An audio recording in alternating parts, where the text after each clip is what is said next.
Good evening and hello once again, everybody. 21st Century Jedi here with you tonight. Hope everybody had a good holiday. I am finally back. Hey, Foxfire, good to see you as always. Finally back and doing the streaming again. It's been crazy these past few days, trying to get through the holidays and everything. And now I'm on the other side of that. I feel like I can get back into somewhat of a normal schedule again. So the goal again is to go back to Pool of Radiance and let's see if we can make a little bit of progress here tonight. Um, I decided to start a little bit early tonight just because I wanted to get a little more time in on this. Um, am I not doing this right?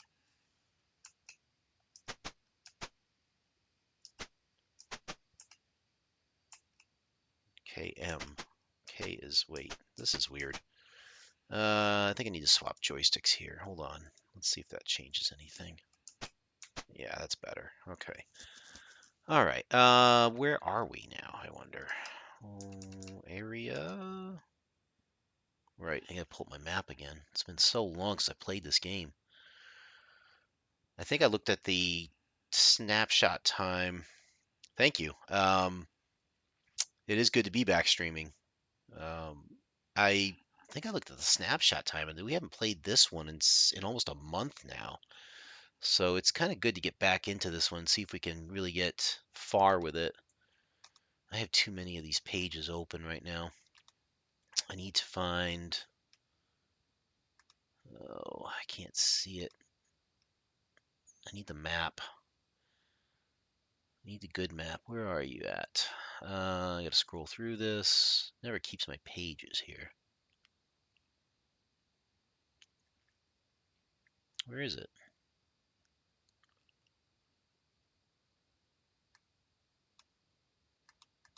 Oh, for goodness sakes. This can't be it. This doesn't have the map. Alright, let's try the other one. That's too far. This is the textile house. Way too far ahead. So-called keep. Here we go. Slums. And we are, it looks like we finished area 9. I believe we did area 8 too, right?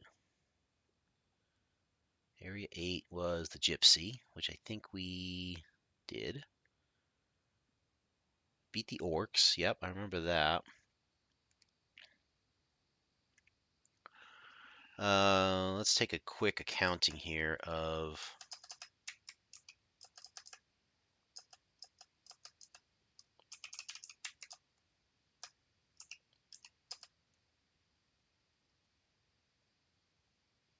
Wow, they're carrying a lot of coinage here. But I suspect we have a bunch of magic items we need to take back, if I'm not mistaken. Because according to the guide here, we had 3 broadswords +1, a chainmail +1 in there somewhere, and a flail +1. I think Amelina has the flail.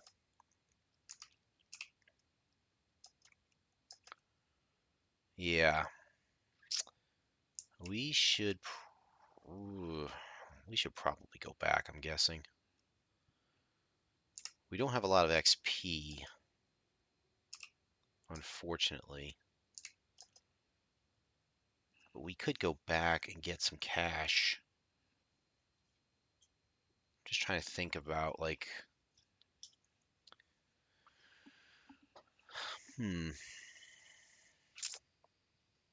what do I want to do with them? Amelino's the only true single class character, and she's not ready for leveling up yet.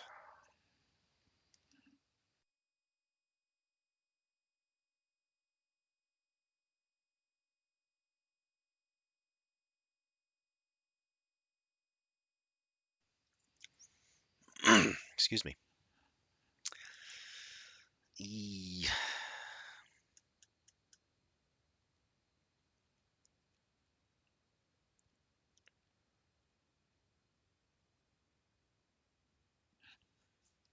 Can we carry more stuff is the question.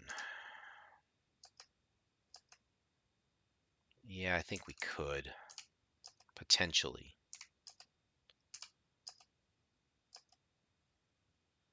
We might be able to carry enough stuff just to get through the next battle, which is Area 10.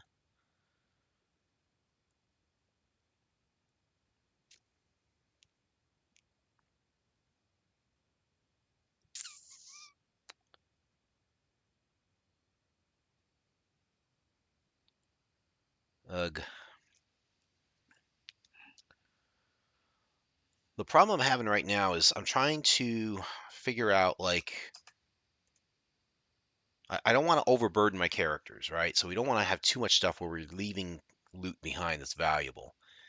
I also want to make sure that the trip I'm going back to town with is worthwhile. I don't want to just go back, sell my stuff, and have a bunch of coins to carry around. Ideally, I want to go back and have magic items either equipped, or I want to have, um, you know, maybe a level of experience gained and, train up, a couple characters. So I think what I'm going to do is I'm actually going to skip Area 10 for now. The reason why I say that is because it's only 5 hobgoblins according to this, and there's not a lot of XP in the treasure. But if I go to Area 12, the XP there is much greater. So there's a chance that I might be able to level up by getting the treasure and not have to worry about, getting through a lot of fights, dropping a lot of stuff. And then, at that point, I might even be able to level up if I gain enough experience. So let's look at Area 12 on the map. Where is that? That's up in the corner, I believe. So we are here. We're looking east. That's that area. Right, so we have to go north through that door. And then we're supposed to go here. We're going to bash our way in. So 11 was I think 11's another fight. That's a small storage room. I don't think that's a fight necessarily. We should be able to go in here and stumble into the treasure room. Loading, excellent. And then we should get experience for this. Let's see how much we get.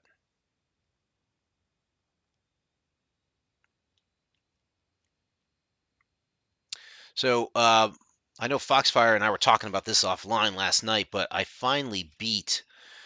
I know this is going to sound sad, but I finally beat Cyberpunk 2077 last night. I purposely didn't want to like rush through that game because I was enjoying it.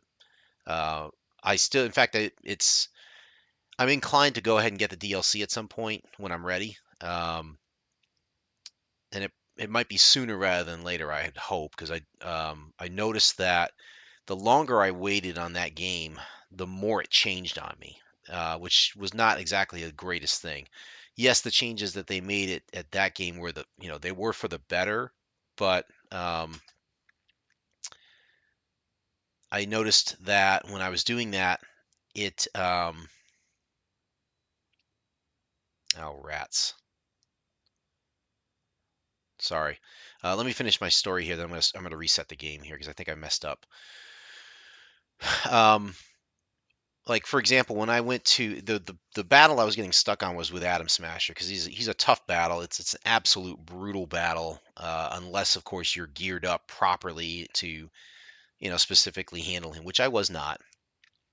And I noticed that when I went to the fight and I fought him like a month or two ago, um, it acted a certain way, and then they did an update, and the fight was completely different. He was acting differently.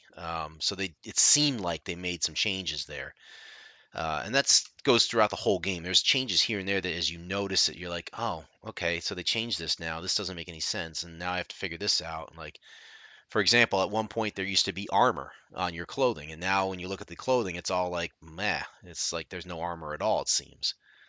So I think if I were to play the DLC, I'm gonna try and like grind through it quicker as opposed to doing like I did before, where it's just kind of play it here and there every month or two, and whatever it.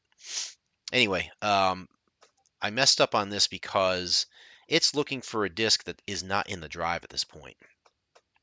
So what I'm going to do here is I'm going to load the snapshot again. And where are you? Should be right here, right? Yeah. And I'm going to put in disk.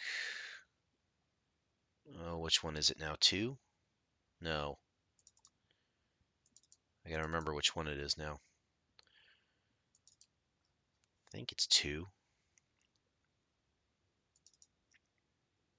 I think it's that one. Hopefully it'll warn me and let me know. Back this way. Through the door. Bash that open. Stumble into the treasure room. It is now loading.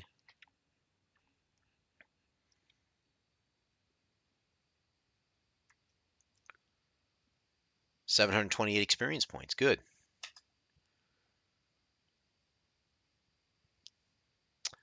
Let's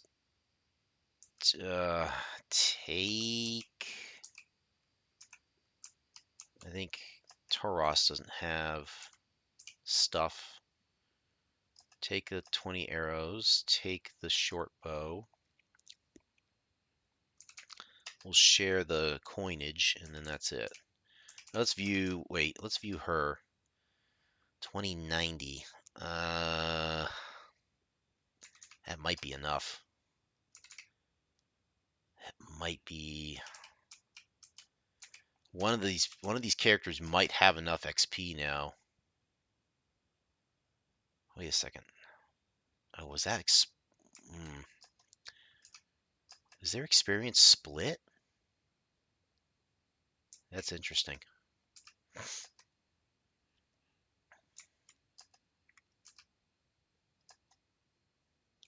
That is interesting. Okay. I'm going to look that up now and see, does my character have enough?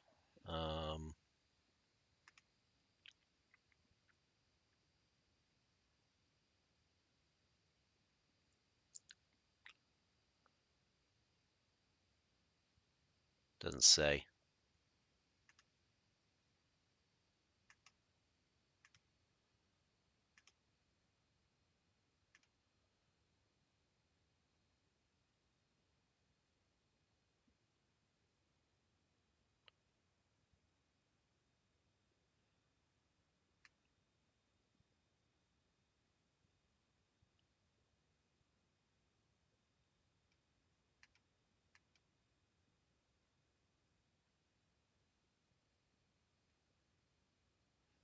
I'm just trying to see how much it takes to level them up.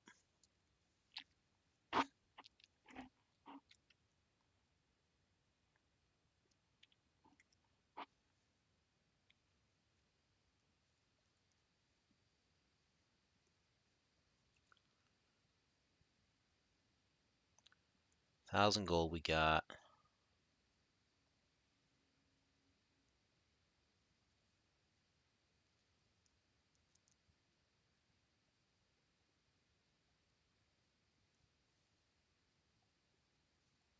They don't say.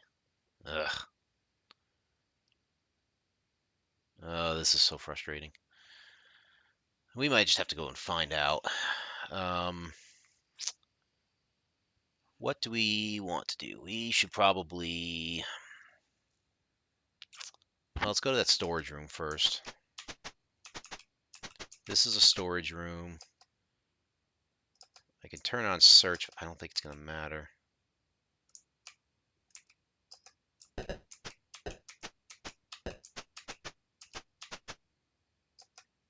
Turn off search. It doesn't matter. Okay. Back through here. Oh, wait. We missed Area 10. That's where I needed to go. The hobgoblins.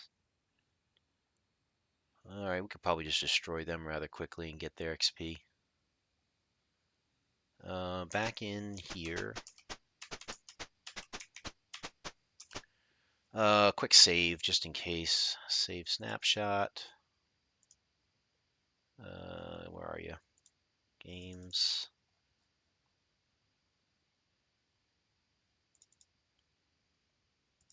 There we go. Alright, now we can...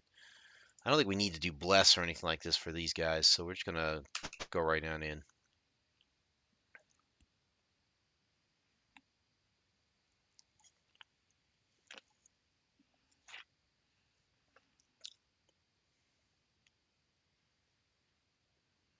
Yep, let's go. Let's go have a battle, shall we?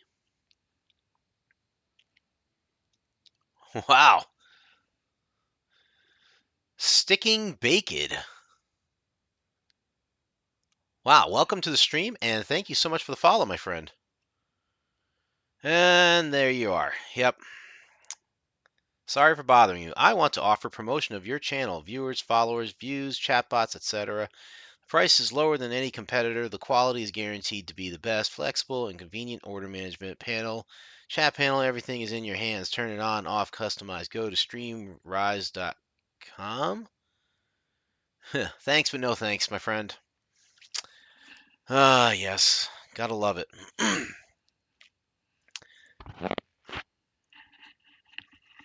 All right, so let's, yeesh, goodness, I don't have much I can do with this cleric here because she's going first and she's in the back. View items. No, you really can't do anything. You can't cast a spell.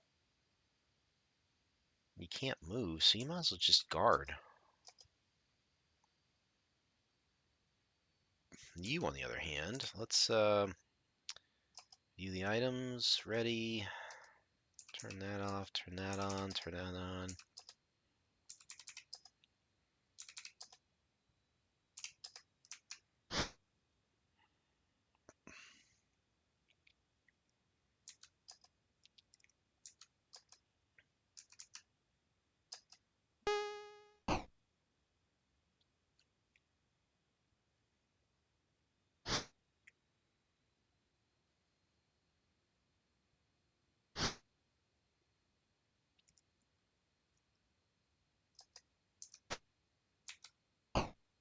Smack.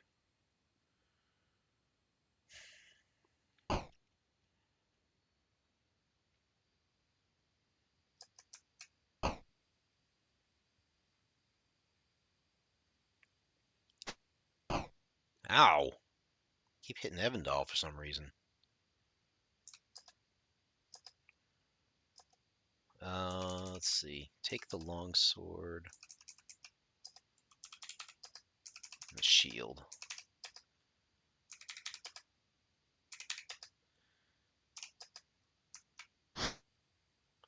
We're gonna have to save Evandal's butt at this point.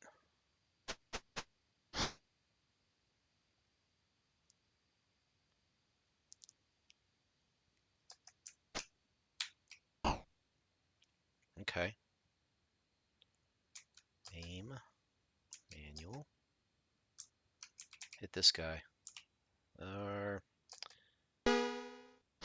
Oh, for goodness sakes. He's right there. Hit him. Hit this guy. Nope.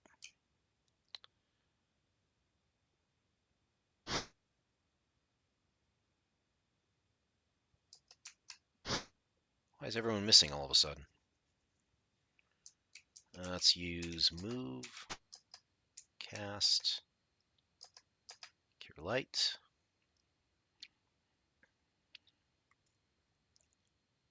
Touch attack.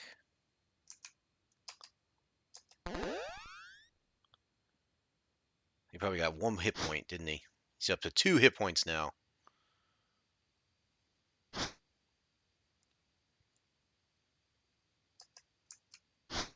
Come on.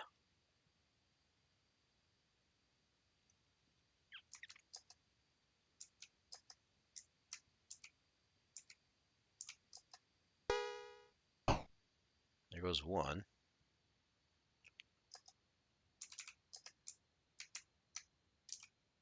All right, he's got 7 hit points. That's good.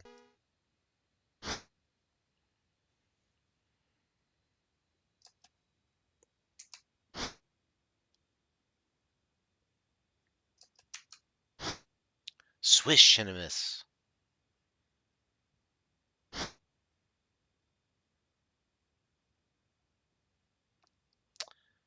You might as well cast your cure light here.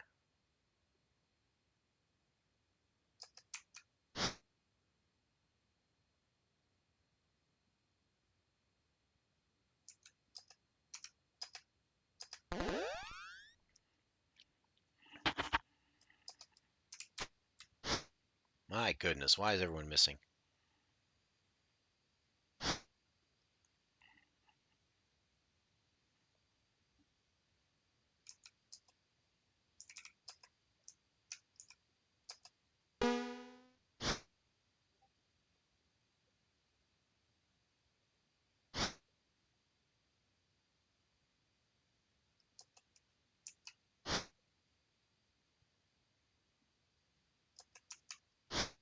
I am getting tired of hearing the swishing sound.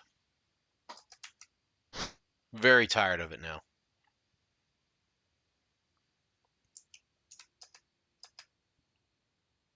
Very, very tired of hearing the swishing sound. Somebody hit something, please.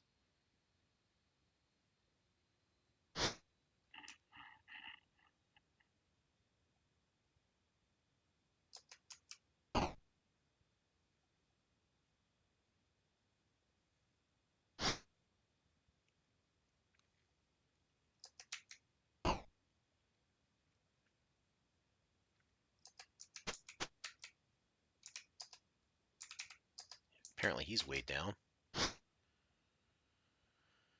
Oh, goodness. Sure, I'll move.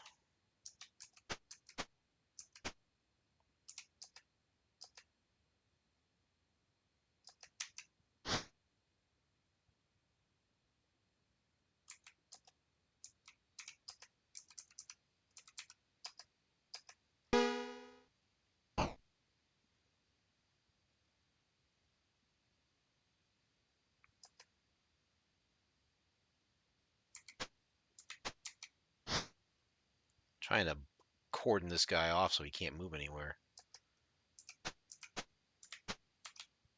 There we go. Now what you gonna do? You're cornered. Too bad we can't hit worth a darn.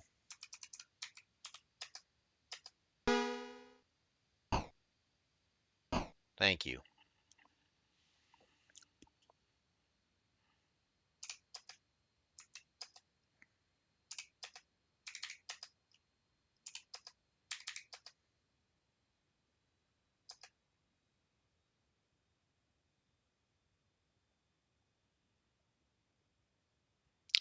Another 31 experience points.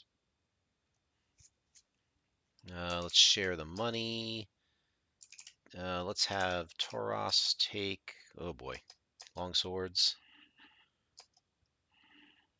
Thought there was more treasure than this. Must be the fact that it's the PC version.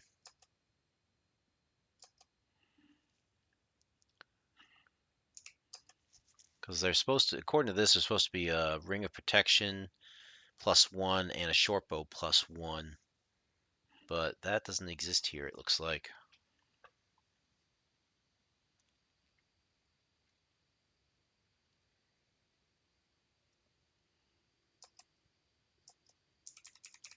Let's do a quick search. Ah, find a large number of valuables. Really?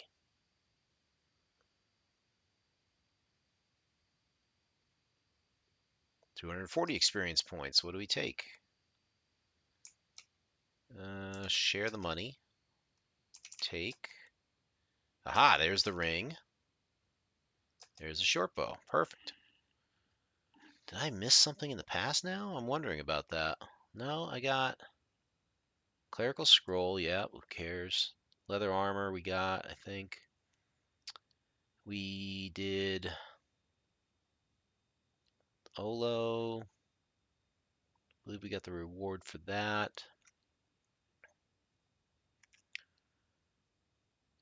Searching the room, we got the short bow +1 there. Pretty sure I got the bracers AC6, which we couldn't do much with. The gypsy, yeah, there's nothing there. Yeah, we got that. Yeah, I guess we're caught up. Interesting. You can search to find their treasure. Yep, okay, so we got that. We got that. We're up to room 13 now.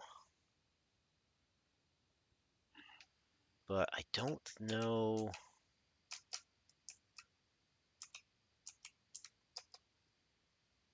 2388. Man, we're so close. I can't tell if I need them to level up or not. Let me look for the manual on this.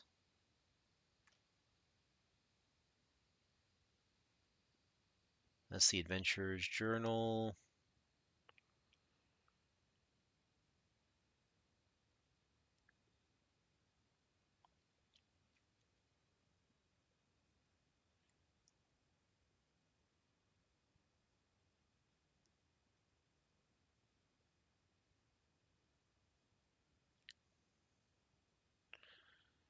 There used to be a table for this, and I don't see it anymore.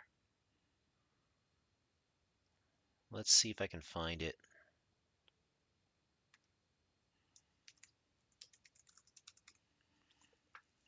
Oh, there's one area there.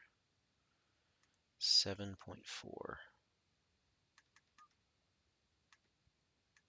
Oh, I just passed it already.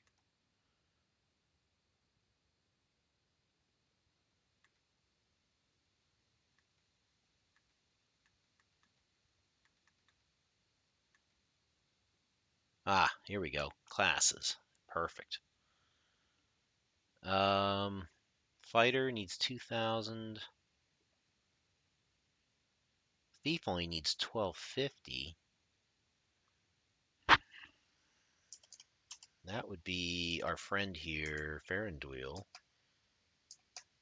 But because his experience is split 3 ways, that doesn't work so well. So it's going to be a while for him.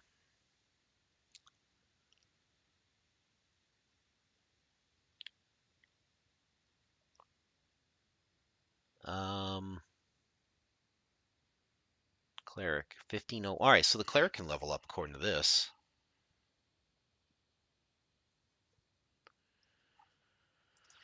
Let's see.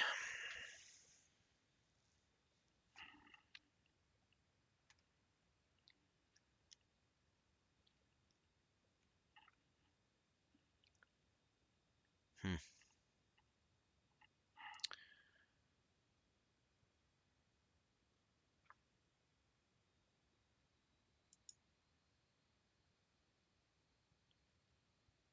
Apparently I had another follower jump on my stream without me knowing. It's Vibrant Vidge. Thank you for the follow, whoever you are. I will try and give you a follow back if I can. Sorry if I'm just catching up a little bit here. My stream's a little bit disjointed right now. I'm just trying to catch up. So it looks like I can go back at least to the town. Even though not everybody can level up, we can at least level up the cleric. So that makes sense now.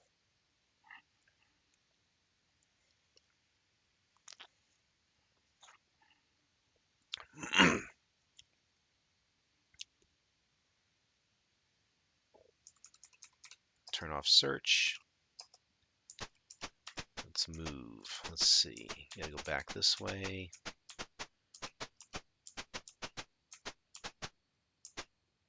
Was it this way?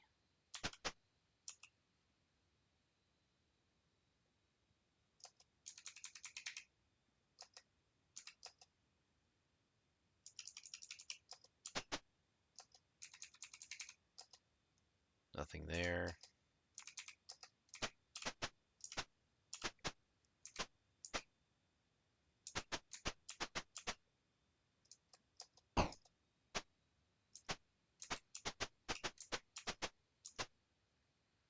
feel like I'm in the right area here. Hold on.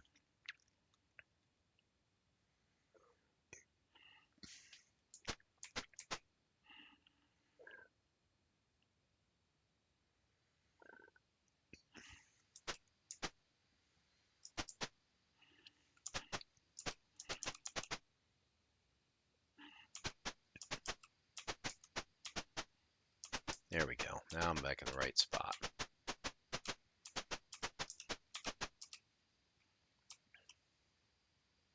We have a random encounter?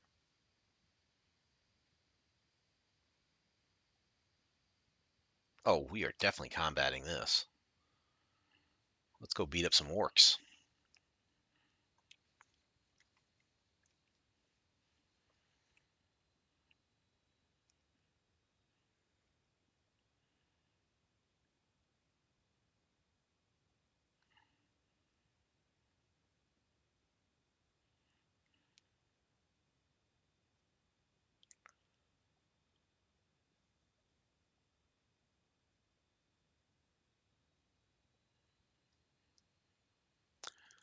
Well, now, let's go ahead and get right on it and aim for our orc friends here. Oh, look at that. 10 orcs. Beautiful. Hit him. Twang. 1 point. All right, well, it's better than none. You need to get out in front, I think. Well, yeah, let's... Ugh. Can we cast? We could cast sleep. Uh, let's see how far away you are. Yeah, you are kind of far away. Most we're going to get is 5. But it would help.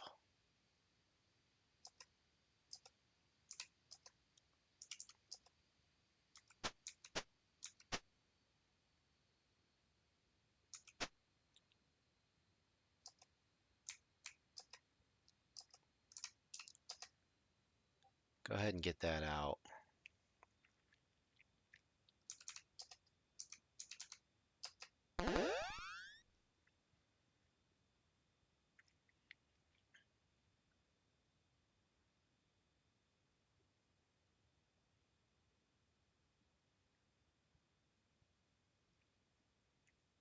Let's move you up.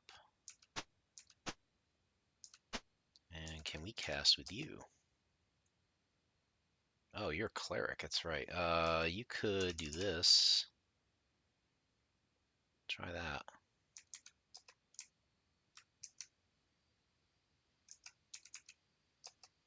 Oh, I can't reach that.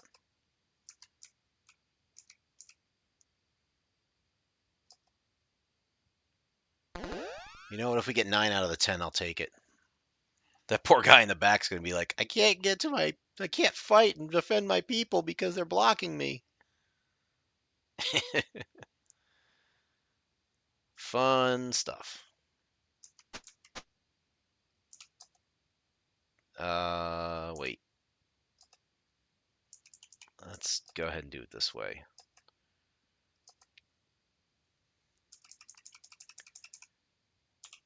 Shut that off. Shut that off. Give me that.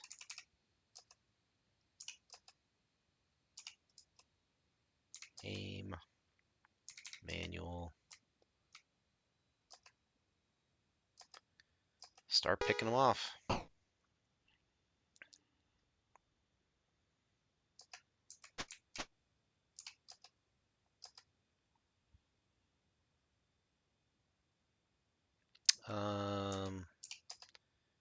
Can you shoot a sword? Yeah, you could do it.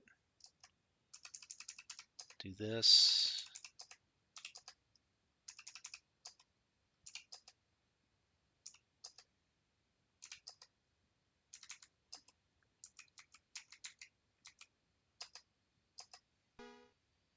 There we go.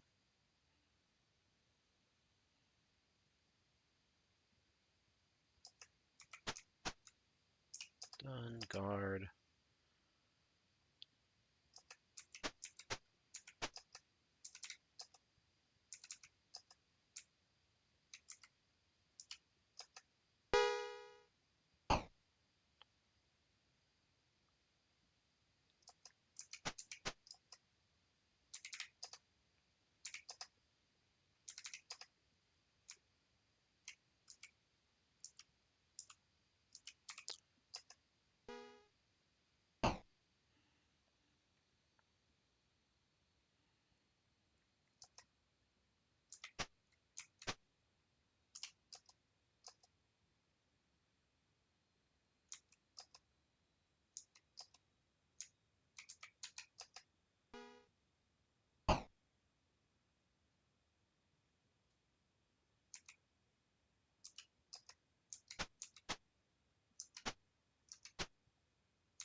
Hulk smash.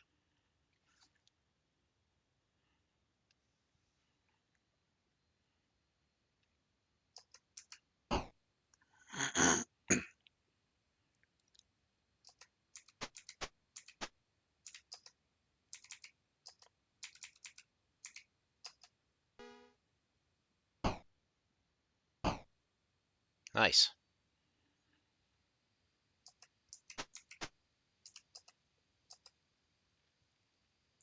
Couple sleep spells, and look at that. It's cake.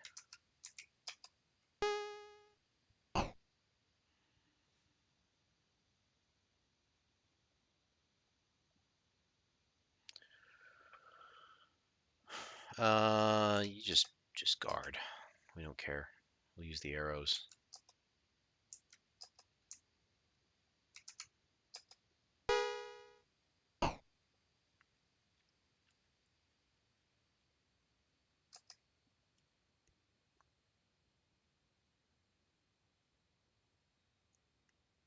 $26 more experience points. Which means for the 3-class Faranduil, he gets exactly what, 9 points, 9 hit points per class or something like that. Oh, that's terrible. Share and exit. That is terrible.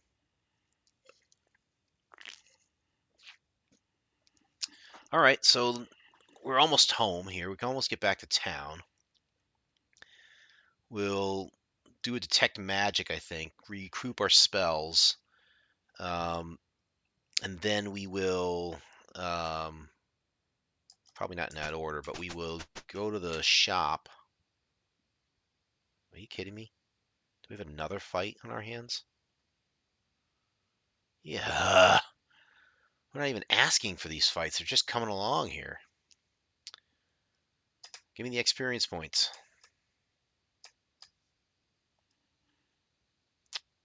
All right. Let's fight some more orcs. Use more sleep spells, I guess.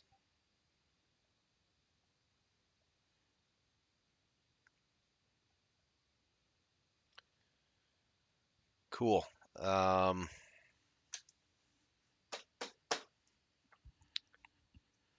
Let's see. I wonder if it's another 10 orcs. Yeah, it looks like it.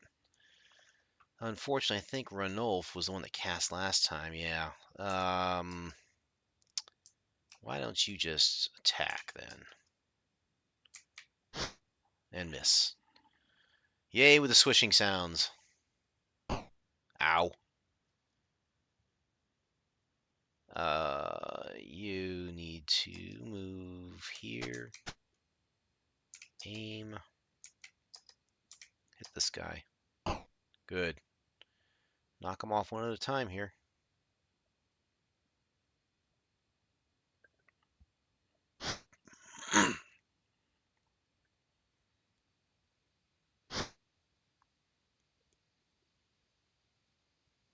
Sure, go ahead and fire. Hit this guy. 1 point. Can you?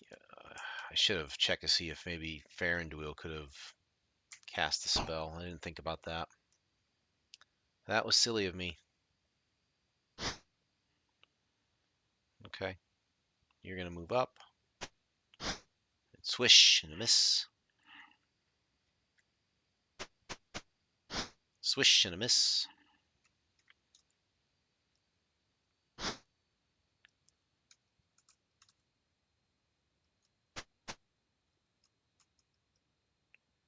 Can you cast, I wonder? Yes, you can. Go ahead and do it for the 4 in front of you. That'll be good.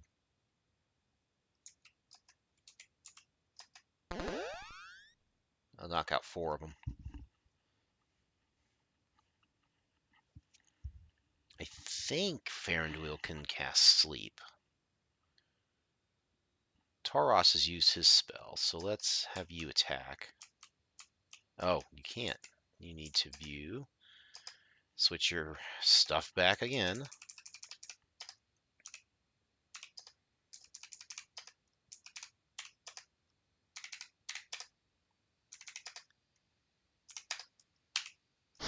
And swish and miss. All that for a swish and a miss. Amelina's going to miss. Let's see. Randolph can cast? What's going on here? Oh no. Don't tell me it locked up on me. What happened here? Like my joystick stopped working all of a sudden. Oh, I think it's the number lock key went off on my keypad. That must be it. You could cast, couldn't you?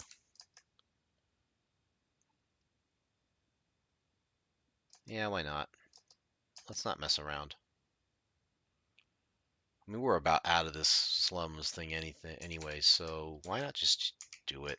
Put them all asleep. Let's knock them all around and get out of here. I just don't feel like fooling around with them.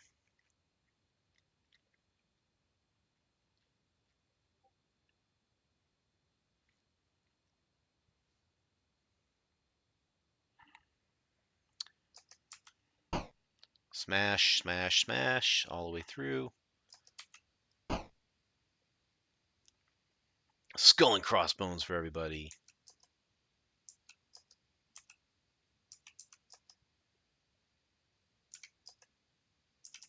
Ugh, I just don't feel like changing here.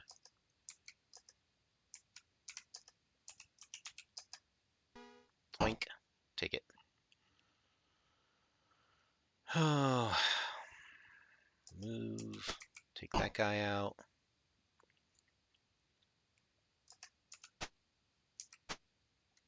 Yeah.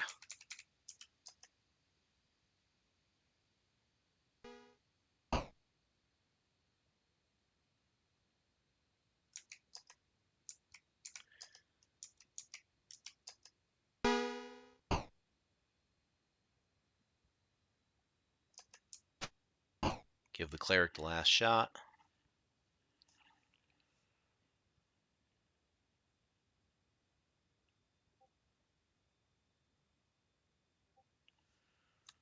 And we are done with this battle. Guard.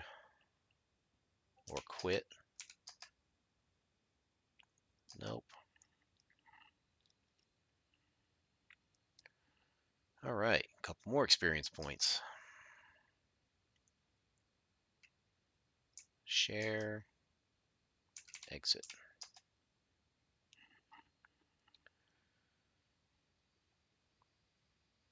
I mean, experience points is experience points, and they are going to add up over time. It just takes forever for a multi-class character to do it in this game.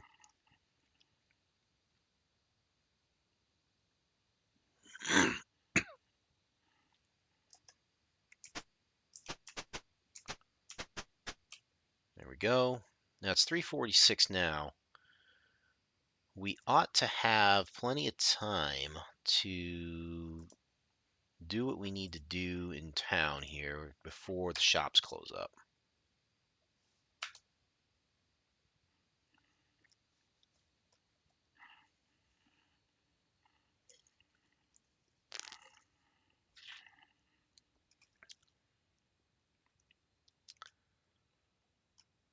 We're not exactly in a hurry to go back to the inn, so why don't we just move back to... Yeah, I know.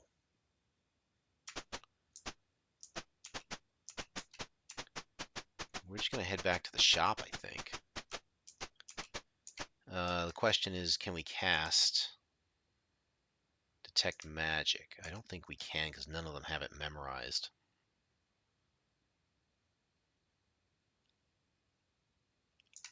You can't.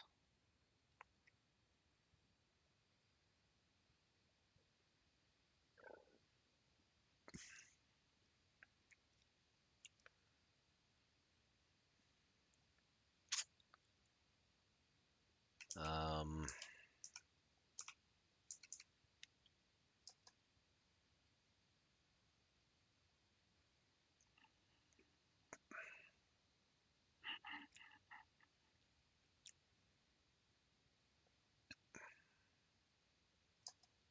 So we're going to have to go to the inn, I think.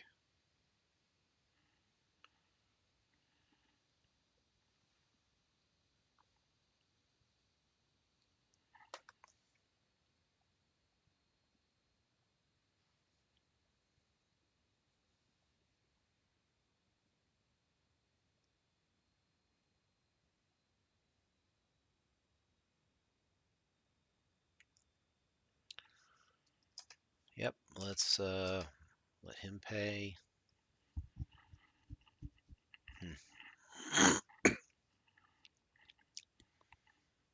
We'll set up our campfire here inside of the hotel. It'll work just fine. Everything will be fine. It's fine. Everything's fine. Magic. You can memorize.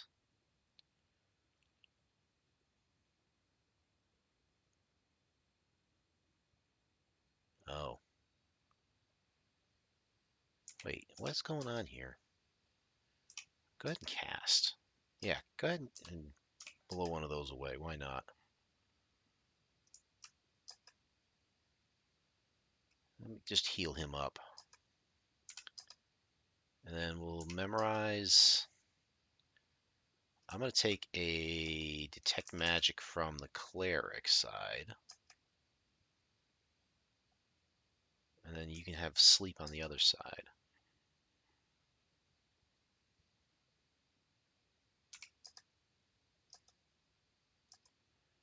Let's get everybody set up.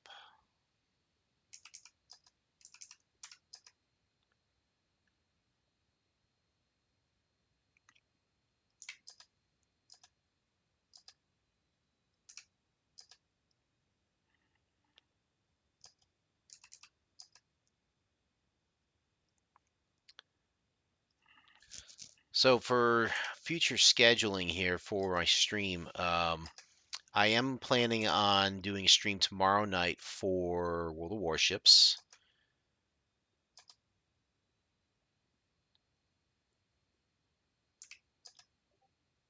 How is... I thought Taros didn't have any spells. I guess he has sleep already. I guess I thought he had used it already. Anyway, I am going to do World of Warships stream tomorrow night. I can't do a stream Friday night.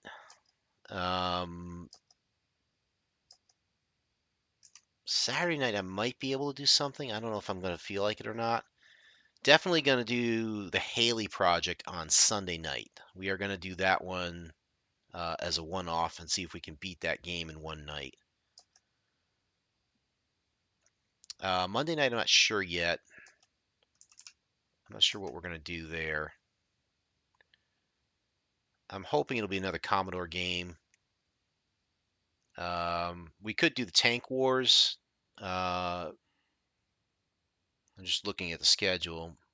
Yeah, Sunday night's going to be New Year's Eve. So we will, yeah, we can do Haley Project on New Year's Eve. I don't think I have any plans going on. So if I do, then that'll change, obviously. But let's put the rest on everybody here.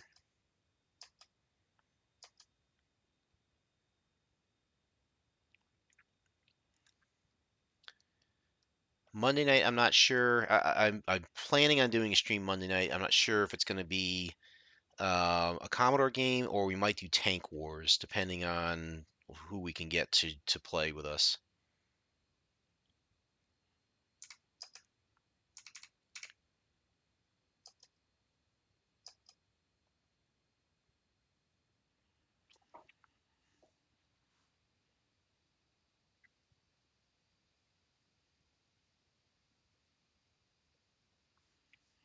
All right, let's do a quick snapshot save.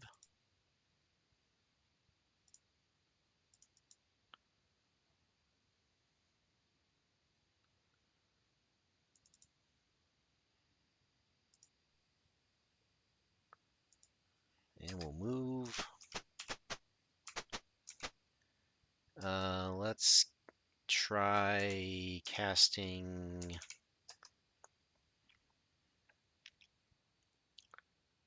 I want to cast Detect Magic before we go into the shop. Hey, Nokara, nice to see you, man. Uh, the Haley Project, does that involve any hard candies? Hello, by the way. No. Um, do you recall the Haley Project from back in the 80s when Haley's Comet was coming around?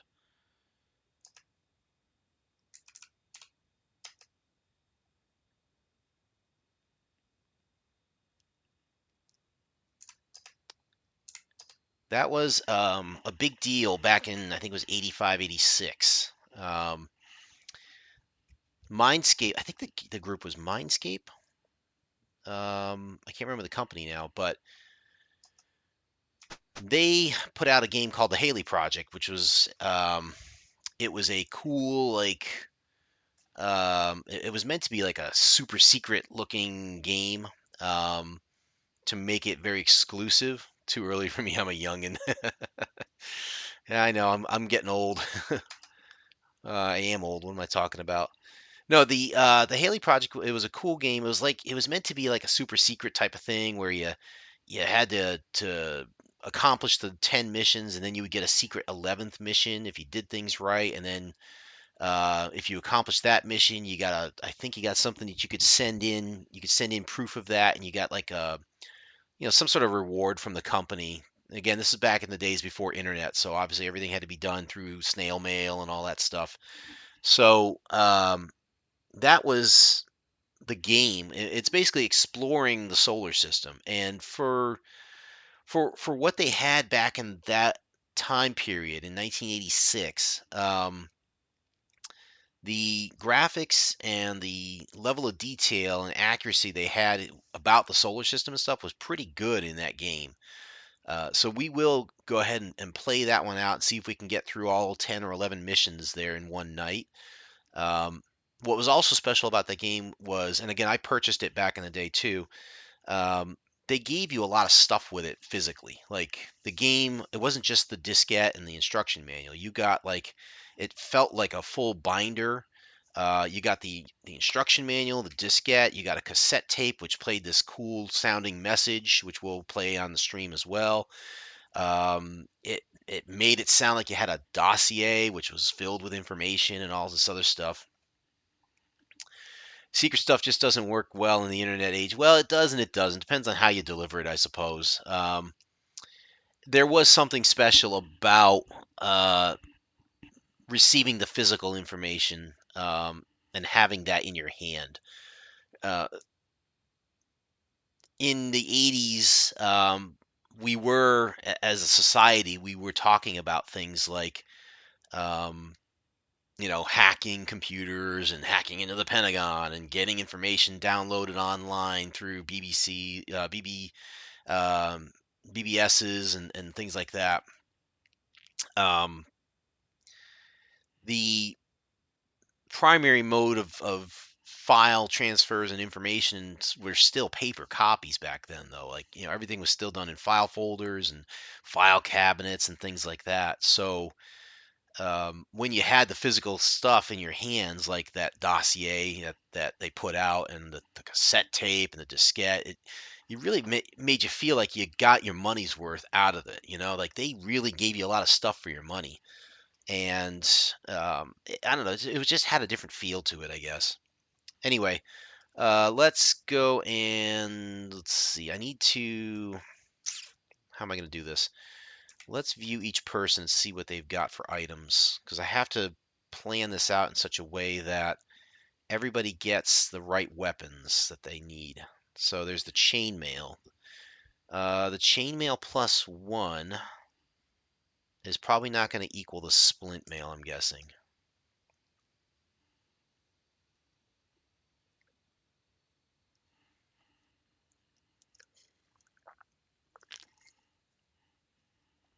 It's not. Everybody's got splint mail, I believe.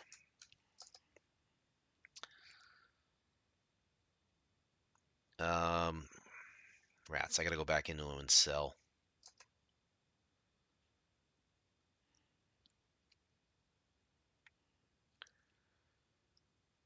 Items. We need to sell stuff. These chainmails can go.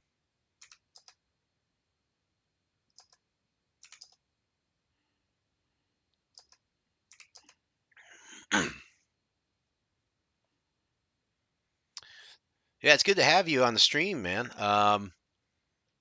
Do you let's see, do you happen to remember or ever see playing a game called Tank Wars? I wonder. Tank Wars was a DOS game back in the early '90s, late '80s, early '90s, I think. It was for MS-DOS, and it it was a game that used to play all everybody used to get around the computer for. You could have up to 10 people play it at the time, and it was one of those turn-based things where everybody got a turn and stuff. It For us, it was, our friends, it was quite popular. We'd play, all of us with some computer tanks as well, and it could lead out to some aggressive feelings, let's say, if things didn't work the way you expected them to, or if somebody drops like a 5 megaton nuke on your tank. It got kind of testy sometimes. Anyway, my older game memories start with Atari 2600 in the early 90s, really. Okay. Um, so earlier game system, but in a different time period. Wow. Very cool. I dig that. Anybody who's cut their teeth on the Atari 2600 is automatically they've automatically got some credibility in my book. Because anybody who's played the Atari 2600 knows like true console gaming, in my opinion. To see that and then to see where we are today, it's like night and day, obviously. Do I want to keep the longbows or not? I don't know. Let's I got 2 extra longbows. I wouldn't mind giving those to other people. But then again, we have some shortbow plus ones, which we're going to use. Either way, I think we can sell the chainmail. Because the chainmail, I don't think that's going to work as well as the other stuff. Let me double check that. Chainmail.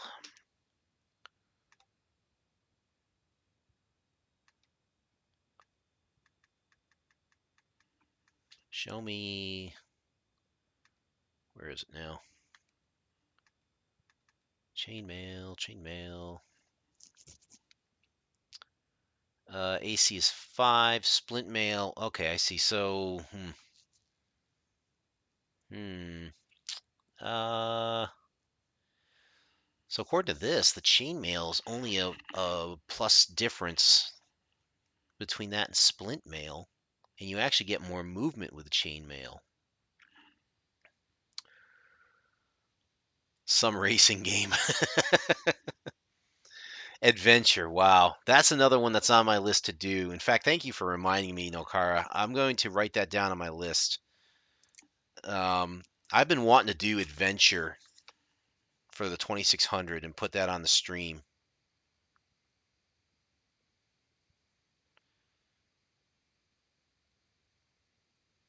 There we go. I've been wanting to do that one and stream that one because that's the game with the I think, according to most historians, it's the world's first video game Easter egg is in that game, Adventure. So I would love to be able to play that one on a live stream and go ahead and get that Easter egg for everybody, so everybody can see that, firsthand. I remember getting that for the first time back in the day, and that was just exciting. All right. Oh man, now that this chainmail, the chainmail is different now because it's the same. It's probably the same AC as the splint mail I'm wearing now, but I get more movement out of it. So that makes me almost want to appraise it here. Let's join the arrows at least.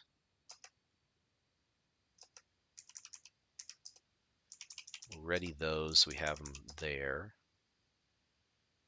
And If you make 5 screens in, you'll be further. Really? You never really made it that far in adventure? I feel bad for you in a way because it is a tough game. Don't get me wrong. It's not exactly the easiest game, especially if you play on the hardest level. I did play it months ago when I was over at my friend's house, and it had been the first time I had played it in years. And when I tried it on the hardest level, it was tough. The dragons don't mess around on the hardest levels, and you can get easily lost and confused and mixed up in that game if you don't remember where you're going and stuff. So, um, but definitely when I do that one, I definitely want to try and. In fact, you know what? Why don't we make it a date then? I'm gonna try to do adventure. Oh, you were 5, 6. Yeah, okay. Fair enough. Okay, if you were 5 or 6 at the time you were playing that, no problem. I get it. I tell you what then, maybe Monday night, since I've got Haley Project lined up for Sunday night, maybe on Monday night I will do adventure just for you. If you can make the stream, of course. Um, I will do whatever I can to kind of, work around your schedule and stuff, and I'll set it up. We'll see if we can do adventure on Monday night. That'll be a fun one. I'm gonna love that one. That's a blast. So we're gonna go for that, I think. And if you can't make the stream, no big deal. You can always hit my YouTube channel and see the playthrough there if you want. Um, but yeah, that'll be a blast. That's gonna be a lot of fun, I think.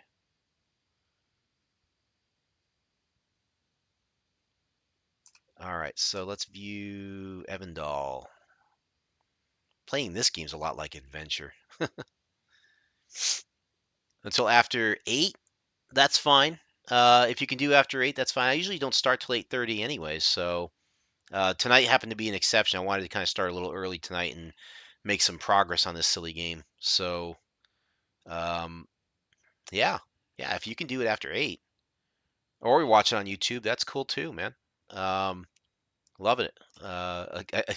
Again, I remember it was just so much. I don't know what it is about that game. It's blocky, it's old, but you know what? It's still crazy fun. I don't know how to explain it otherwise, man. It's just what they did with the stuff they had back then, to make it an adventure game. We'll go into it on Monday, and I'll go into some of the detail around it, and the history of the Easter egg and everything like that. It's going to be a fun one, I think. Okay, so the broadswords we can probably jettison. Let's see, what do those look like versus the long swords? A broadsword is, let's see, versus, I go with small medium because the large ones are different anyways. You're talking 2d4 plus whatever against a longsword, which is 1d8. But against large creatures, the longsword's got the advantage because it can do 1d12 versus a 1d6 plus 1 on the broadsword. So you assume the broadswords are plus 1 here. You're talking 2d4 plus 1, the minimum 3 points of damage versus a longsword, which can only do 1d8. Mm. Kind of leans to where we kind of want to use the broadswords, at least for most of the adventuring until we get to larger creatures. And we have another bunch of longbows, so we can probably get rid of some of those. Okay, whoops, get out of this. Join the arrows. Oops. Okay. Um,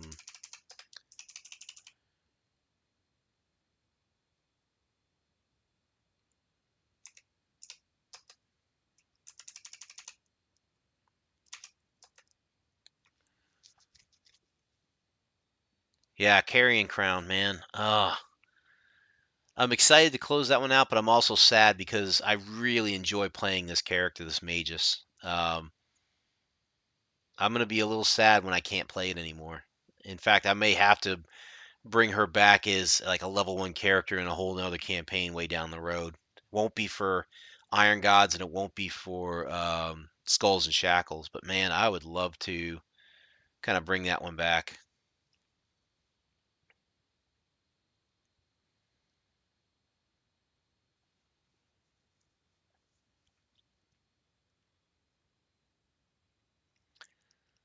Let's see. So we have broadswords. Let's trade a broadsword to Ranulf.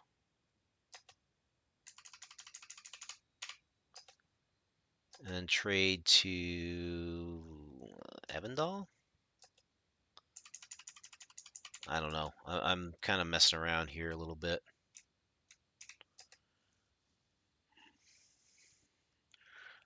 The other expansion for Dark Tower for Christmas. Oh dear.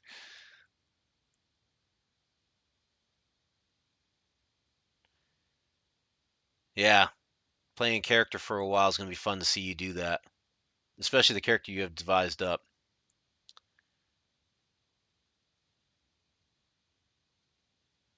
Drop a circle of death on you at the end. Oh goodness. Yeah, that would stink, but we'll see. We'll see how it goes. You know, I'm proud of the fact that I've been able to hold on to this character throughout the campaign and have dodged death a number of times. Poor Ezra. Yeah, everyone will be my character's tank. uh, I liked Ezra. I really wish we could have kept Ezra around. He was a good character. I liked the fact the way that was played and um, it was just very well played. A very good story to it and everything. But I do like our new one, Haley. You know, I do dig that. So you are all set. I need to. Oh, I'm in such a mess here. Goodness. Um, come on, get to Hatherall. Everybody's all over the place here with weapons and stuff. It's crazy. Flail. Flail's 1d6 plus 1. You, if anybody, could use a short sword or broadsword. I bet you it's this guy right here or the other flail. Man, we have so many longbows. This is crazy.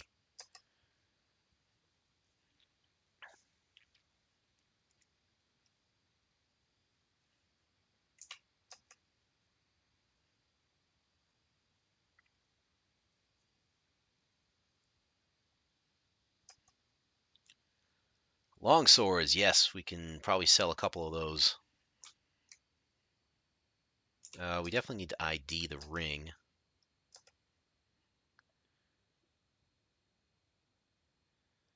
Yeah, Iron Gods is going to be something, man. I'm looking forward to playing my character, the Captain America character. I'm looking forward to seeing the the character that Fubar is going to be playing, Nolkara, the other character. Let's see. We have the Tiefling. I think it's a Tiefling War Priest, right? That's going to be interesting. 20 arrows plus 1. Exit. Let's sell some things here. Sell those long swords. He'll try to avoid killing any of us before level 2. It's tough, too. I mean, with the dice rolls, the way they go sometimes, man. It's never easy. Don't hold back.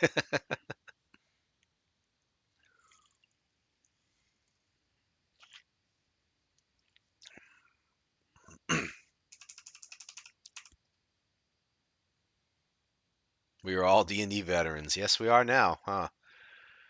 Um, what am I looking for here? I got a longbow on this guy. Got arrows. I have a short bow. Can we ID the short bows? 200 gold pieces, of course. Now I got to play a little careful here. Let's sell another longsword.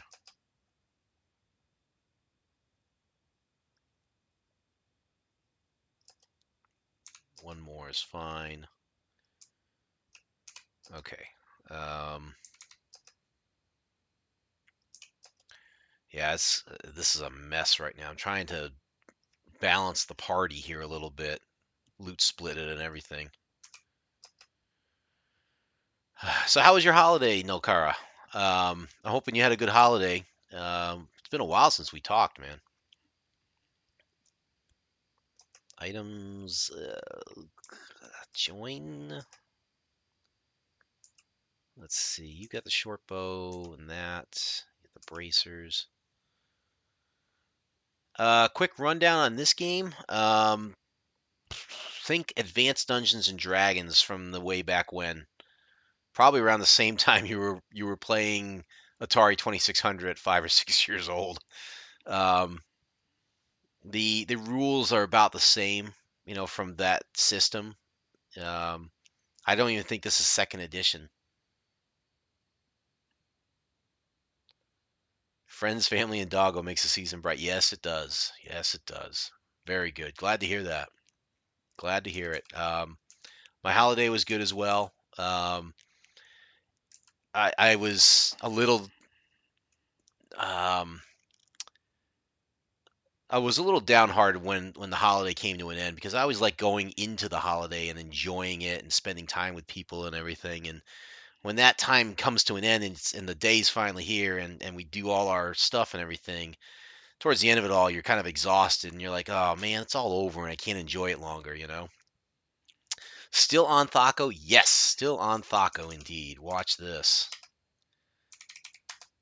Look at that. Thaco 17, baby.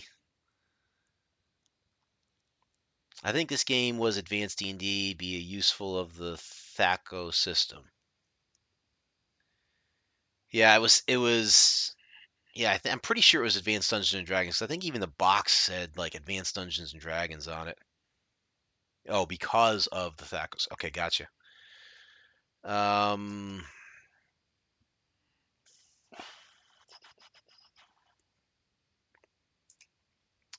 yeah, I'm sorry guys. I'm doing a loot split right now, just trying to figure all this stuff out.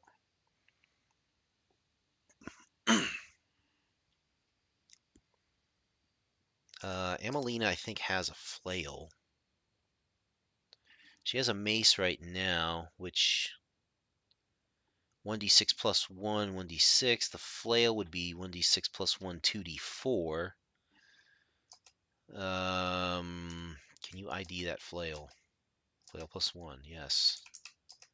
I'm going to have you ready the flail. Whoops. Ready that. Heck, sell the mace, I guess. Sell that. Yep. So we were on the Thaco system with this, and to give you a rundown of the game, it is Advanced Dungeons and Dragons.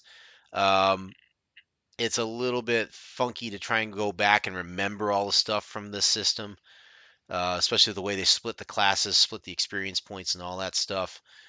Um, the premise of the game is that you are this group of adventurers, and you are trying to um, free the city of Newfland from all these evils that are nearby, clearing out the slums, clearing out so-called keep, and going to these other places to clear out all the monsters. It's basically a dungeon crawl type of thing. But there is a story behind it, and there is, like, if you go back to the documentation, you can do and look at that. You'll notice our scores are wicked weird. A lot of 18s and stuff. This is my second go around with this game actually, because the first time I did this, I stuck with true single class characters. Just a magic user, a thief, a fighter, and a cleric. And then I think I wound up adding another fighter and a magic user later. And even with that combination of characters, it still wasn't enough. Um, with this mixture of characters now, they're all level 1, but like almost everybody's a magic user now, so everybody has the sleep spell. And because of that, we can get through battles a lot easier. And it's almost like the game wants us to do it this way. Because trying to play without the sleep spells and without the ability to kind of easily knock people off like that, it's It's tough. It's tough playing this game the way I was doing it before. I was getting very frustrated with it. All right, so go back to this guy. Let's. It does make them because again, when you have creatures in the slums or even in so-called keep or something that you can just boom hit them with a sleep spell. That's taking out. Yeah, almost rage quitting. You could take out like 9 of them theoretically if you get them set up the right way in a block. That sleep spell will take out 9 of them and they'll sleep for a number of rounds. So your guys can just, when they plunk them with an arrow, it's like an automatic hit. So you just boom, 1 point damage, boom, 1 point of damage. Every round you can knock off somebody while your other guys are just kind of taking a fight to somebody else. And then again, if you knock off enough enemies, you actually can cause a morale check and have the guys flee. So sleep is really powerful in these early levels. If you can sleep a few, knock guys out, and kill them out, you can turn the tide of battle really quickly to a point where it's manageable, and you can say, "All right, let's just bomb them at range and let them hide in the corner while you plunk them." So you're saying tactics? Why haven't we tried this in Carrion? Because we're the stumble bums in Carrion. That's why. Sorry, we are the stumble bums in Carrion, no doubt. Uh, all right, so we're gonna have to do some IDing here, huh? It's all horseshit.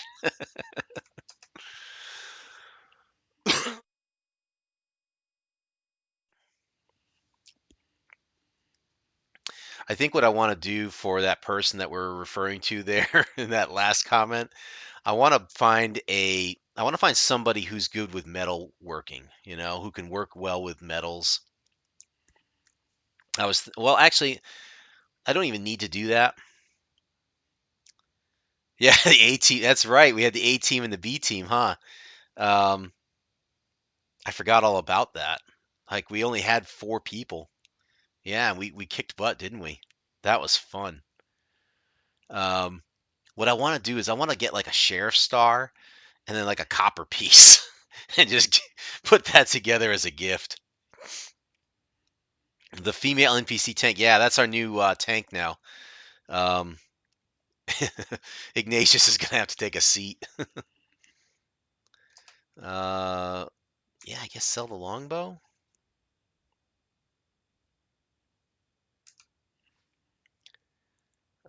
Sell that one too, I guess.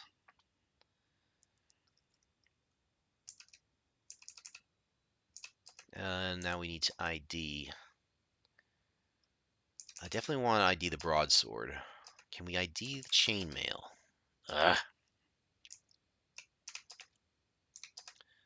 Now I have to go here, and I have to. Oh, I have to trade. I have to trade money, don't I? Or I could just pool, I suppose. Um, yeah, pool the money. Take take all the platinum for now.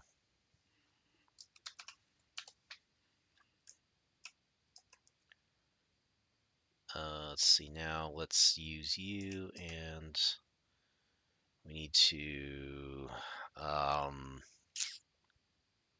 It's too much thinking right now. I have to ID chainmail. Let's go look at what this is here. If we look at this now, his AC is a 1. If we ready this one, what does it give us? Let's take this off, give him the broadsword and the shield. If I'm right, AC 0, perfect. Okay, so we've improved his AC by just giving the chainmail and the shield, as opposed to just the splint mail. So he goes up to an AC 1 if he goes to a long range bow attack. With the chainmail +1, he'll actually have more movement instead of less, so that's something. And I think I could probably sell the splint mail, I guess, right? We'll come back to that. Um, Come on.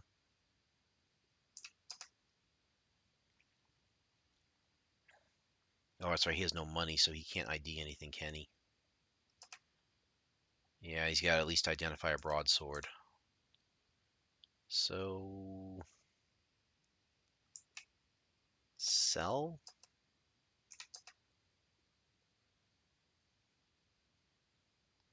Yeah, that's fine. Sell the longbows. All right, and then let's see.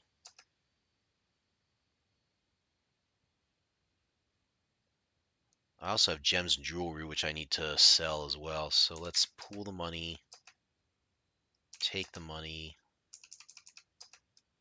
283 platinum, and then take the gems. 2. Take the jewelry. 1. Ah,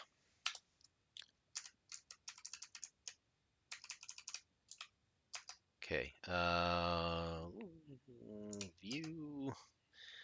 So one downside to this is like I'm so used to the newer games when they're just like easy to quickly identify, like playing Diablo 2, right? It's easy to identify items, it's easy to sell items. You just click, click, click, click, click, and you're done. Here, I gotta navigate through freaking menus just to get there, and it's painful sometimes.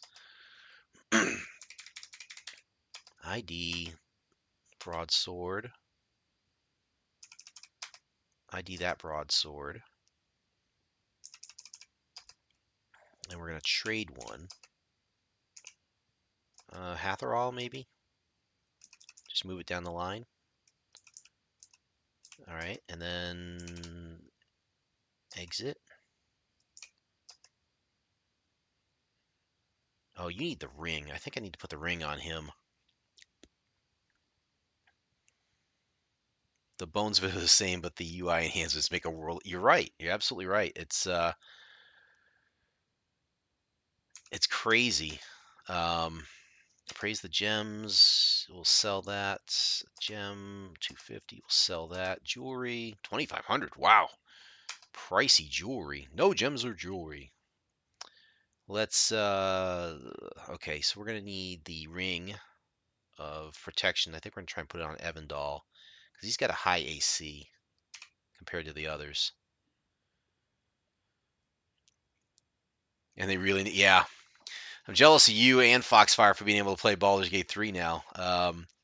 I I will hopefully be playing that soon if things start breaking the way I expect them to. So until then, I'm kind of in a holding pattern until I'm ready to go ahead and plunge on that. It's actually, I think, 10% off on Steam right now. So that's kind of an incentive for me to get it, especially since it's a pretty new game. So I'm yeah, I definitely want to try and get into it if I can. Let's see. Um, Hatherall, what do you have? You have the flail.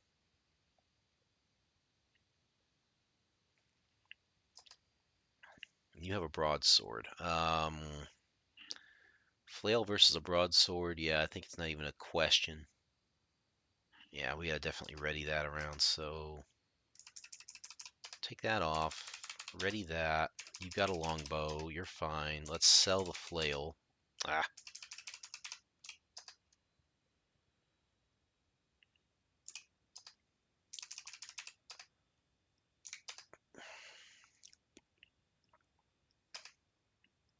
all right. Hatherall is all set now. Taras needs to trade a ring, I believe.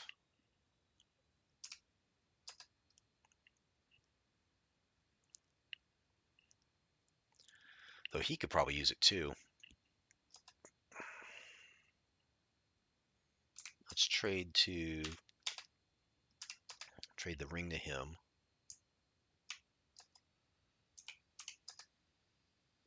Exit. We'll do a quick pool of the treasure and take some cash here. Pool the money. Take 758 platinum. Wow. Dude, identify everything. Love it. Love it when you have cash, man. It's always fun.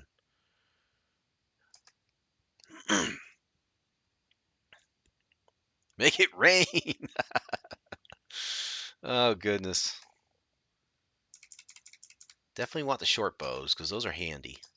Even though they don't have the range of the long bows, they're good early game like this. We're gonna have to trade one of them to somebody. Probably painful with platinum. There was a Dungeons and Dragons game I played way back in the day where we were doing torture to some. We were torturing some evil creature, something like that. And I think the torture was that if it touched money, like platinum, silver, copper, gold, or whatever, it would get hurt by it. And we had gotten the thing to a point where it was like cowering in the corner and like somebody was like throwing copper pieces at it to torture it or something. It was kind of a weird game. I wish I could remember more of the details behind that. Oh man. Longbow's good. You don't need the other long sword. You can sell that. Um, let's sell that long sword. And then we have to trade at least one of these. Let's trade to, I'm guessing Hatherall maybe?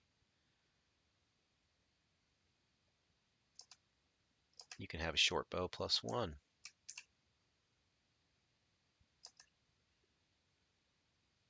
I could probably get rid of the longbow at some point, but I think I'm going to keep it for now.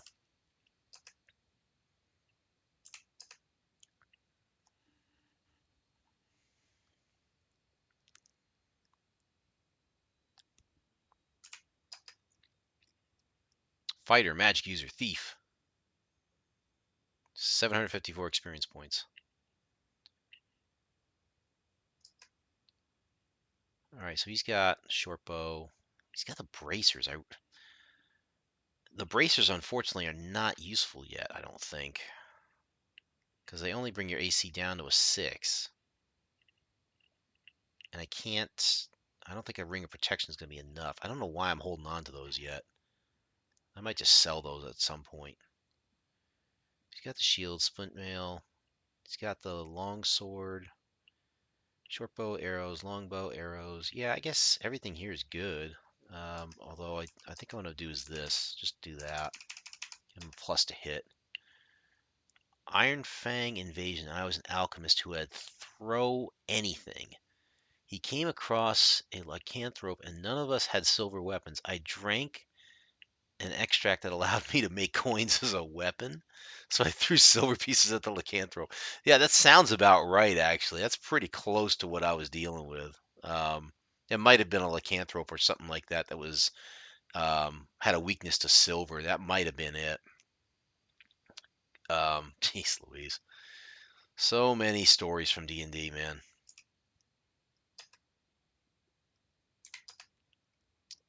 Amelina, I think you're good now, right?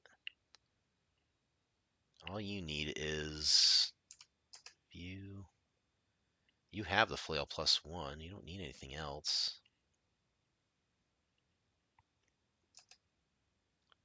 Yeah, you're good. Let's just check the others just to see who's equipped right, and then I can pick up all the money and then go and level up Amelina, I think. So you got the broadsword +1. You're good.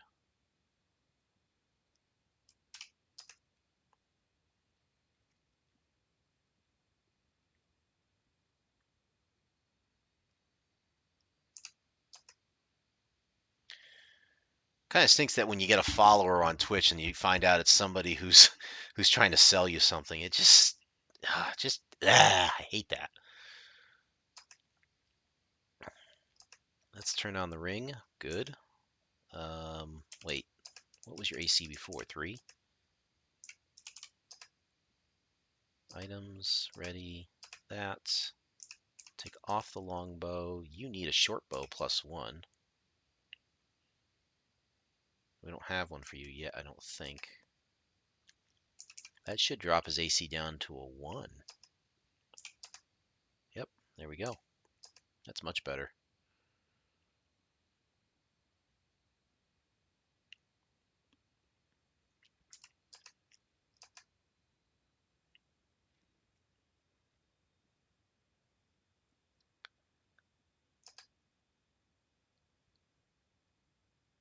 Okay.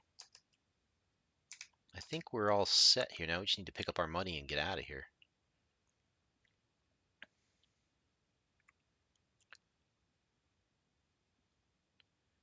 Let's pool the money. Let's share the money. And let's make sure Amelina has enough. She does not appear to. She needs 200 platinum. So we will take it from the thief, I guess. Although, yeah, the thief's probably going to be the last one to level up. So, view. Let's send over 100 platinum to the cleric.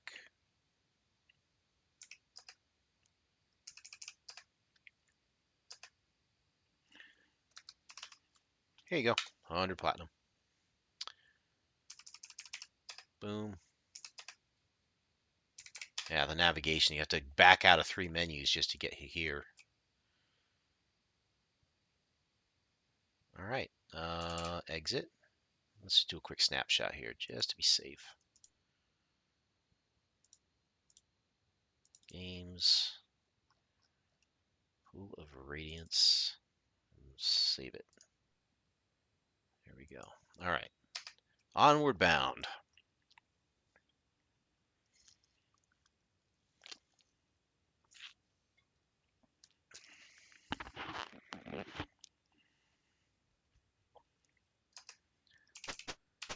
And back out to, let's see, where are the training halls now? Let's see, they got to be in here, right?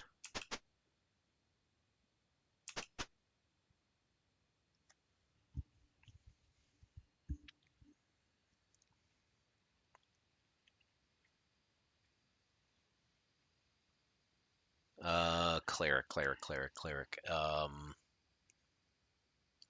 Pretty sure it's ahead here.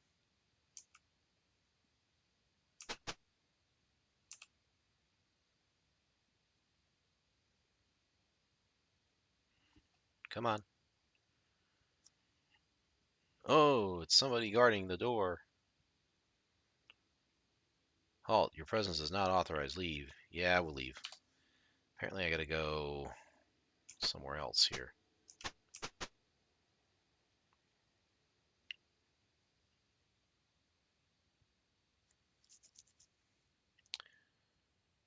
Oh, I don't need to talk to you.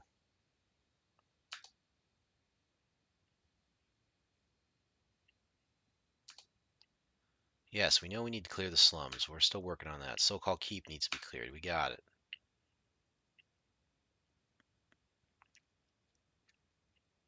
Yep, we got that.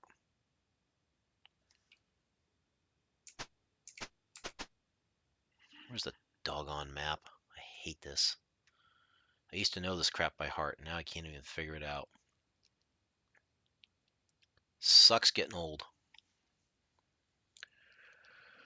All right, where are we? 4, 5.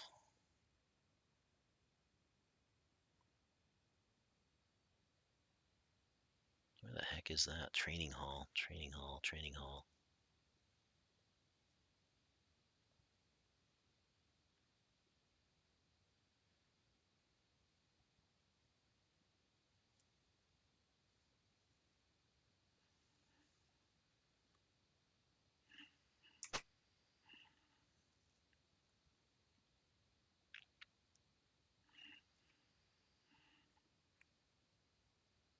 I am clearly not in the right spot.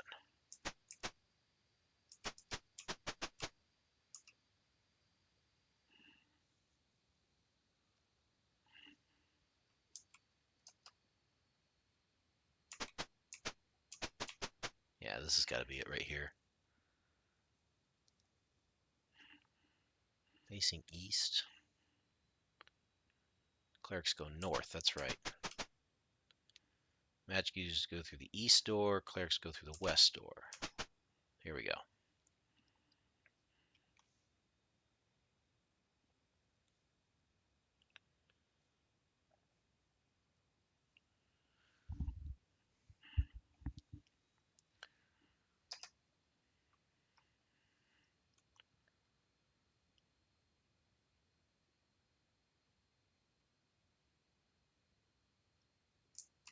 Train.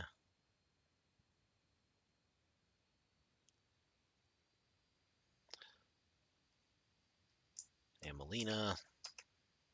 Second level cleric. Yes. I don't think anybody else can train, right? Wrong class, yeah. Actually, Ranulf is a cleric.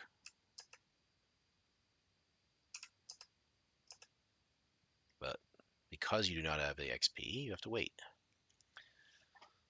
So you'll like this, Nulkar, if you haven't seen this game before, right?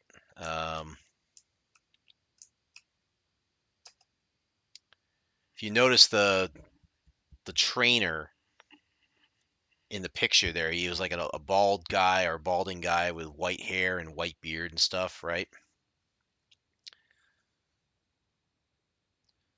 So that's the trainer for the cleric. And by the way, that's what you have to do to level up in this game. You had to actually go to a trainer, have the money to train with, have the experience, and then pay all that and say, yep, now I can become a level 2 cleric or whatever.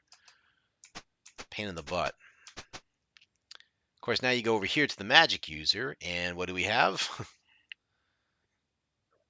Same head, but different body. Oh, it's funny. Just the reuse of the art objects, I guess. Yeah, the art assets, exactly. Exactly. I would not mind it if somebody tried to make a remastered version of this game. I don't have anybody else who can level up, I guess. So I think we're ready. We could just do a save here and go. We do have a. I think we can get one more cleric spell, but I'm not gonna bother. I don't think. We can always encamp inside of the slums, I think. Just do a quick save here. Slums this way.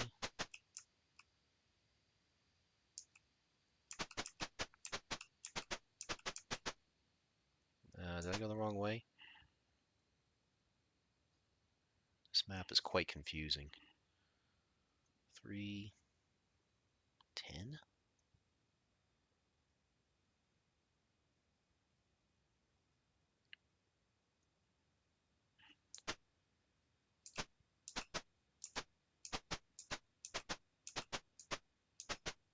That's not it.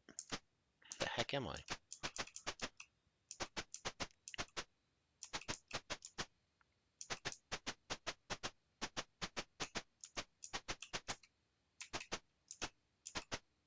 There's the training hall.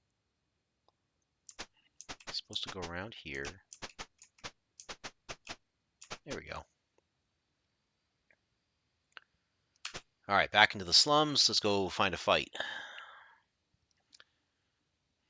Change the disc.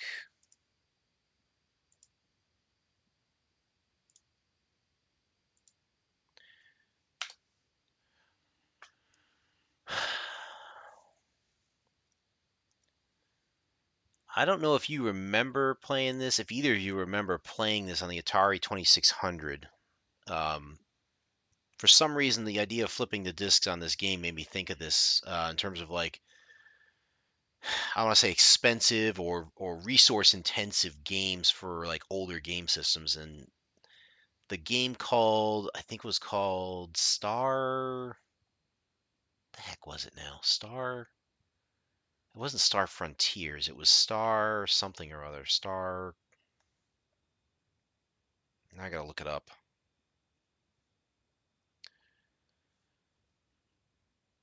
What was the Atari 2600 game called?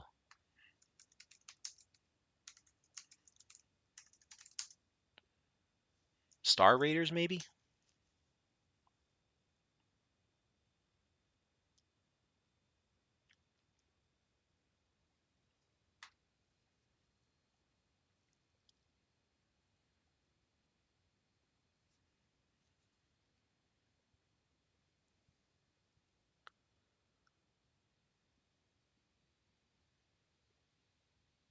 It was for the Atari 400, 800.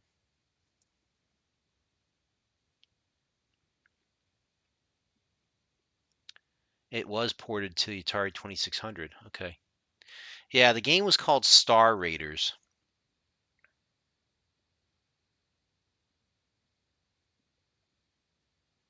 I don't know if you guys ever played it or if you saw footage of it or YouTube it. I'd never owned the game. Um, I do remember a friend of mine across the street actually had it and played it. And what amazed me the most was the fact that, like, not only did you have to buy the game itself, which was, um, however many dollars back in the day, but you also had to buy this additional, like, video touchpad of some sort to enter numbers on, like a keypad.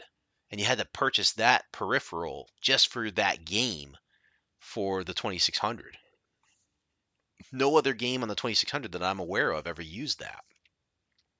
And that wasn't cheap. It was quite a pricey tool to add on top of that. So it was a lot of money to throw at a single video game back then.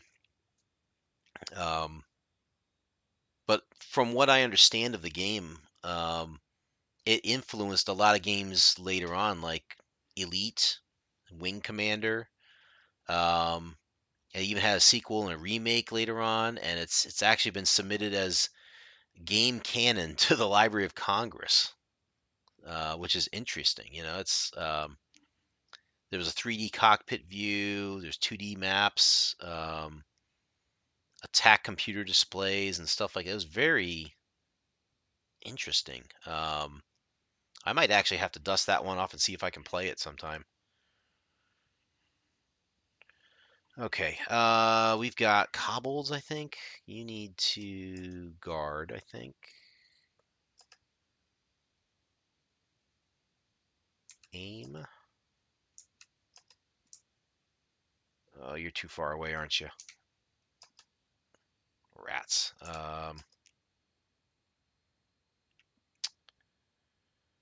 Well, we can do this. Use the longbow. Try and take a shot. You can't do anything else. Casting is way too far away.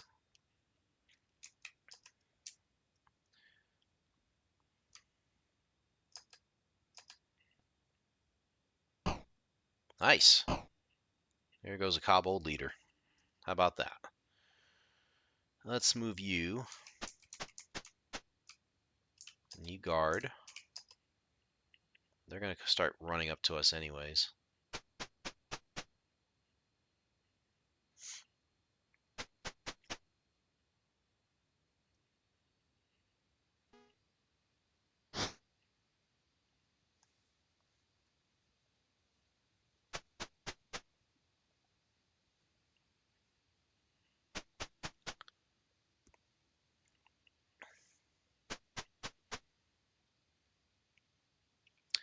I got a question for both of you since you're on here now. If you're listening here, I have a question for you.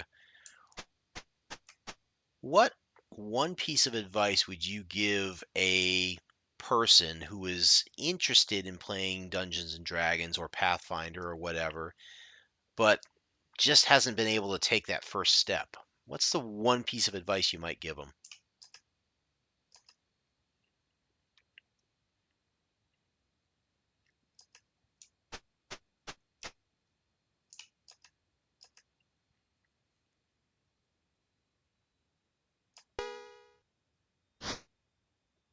I forgot Ranulf was still on quick. I gotta take him off of that. Yeah, it's something to chew on, right? I have a friend who he's wanted to play for the longest time. He just has not either found the time or he's just been intimidated by going into it. Have them take that first step in a beginner game, very low level. Yes. That's good advice. One of the things I was also thinking of too is to kind of entice them into understanding that it's not an intimidating game, it's more of a fun game, is to a one-shot theme to something in their interest, right? Um, Another good piece of advice. What I was also thinking too is introducing him to like a podcast or something that some sort of media that you can watch or listen to that gives them an idea of what the game is about and how fun it can be. One of the ones I just found recently on YouTube was the Stinky Dragon podcast, and I just happened to stumble upon it because they make these animated shorts that are only like a minute or two long, but they are hilarious. They just these guys are playing this game and stuff, and they got these characters that they're role playing and stuff, and they just based on how they just roll pretty crappy, and suddenly their whole plan just goes into the drink and stuff. It's funny. I was thinking about introducing them to something like that. It's like, hey, just watch a few of these things. You get an idea of just how goofy this game can really be. Ow.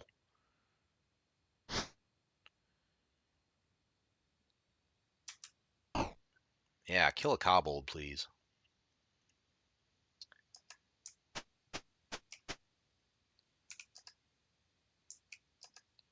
I want to use the sleep spell here, but I want to get them lined up too.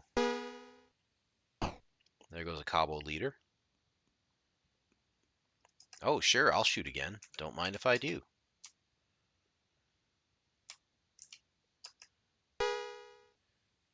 The other problem I have is that this person I'm thinking of is he doesn't live close. They tend to be a bit. You're right. They do tend to be a bit polished. You're correct on that. So it probably comes with a word of advice with that, or a word of caution to say, hey, look, this isn't like how all D&D games go, but this just illustrates the fun aspect of it, maybe.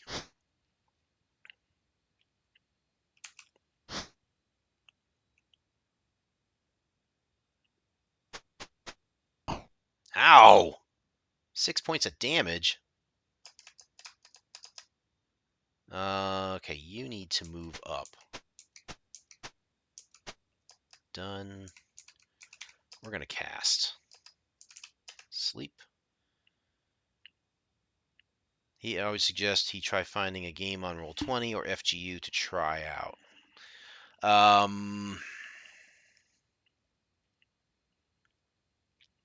Yeah, end of the day, just friends getting together and playing make believe. Anyone who spent time on a playground as a kid can play.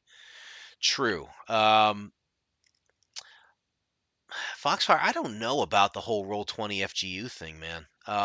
Well, as a veteran or seasoned D&D player, as we all are, I think those are fine. I think if you were to introduce that to a new person, they might feel overwhelmed by it. It's not that those platforms are bad necessarily. It's just, especially FGU, like you and I have been playing a lot of that one, and I think when we get FGU the way we want it to be, I think that's going to be very slick and very awesome. But for a person who's never played before, I don't know if they'll be able to do it. Um, Certainly not setting up stuff like you guys have in the scripts with Roll20. I mean, they can get by with what I have, but I think it's a lot to ask of them to try and manage a character sheet and then get into Roll20 and be able to connect the two up somehow. Just my opinion, though. This guy needs to.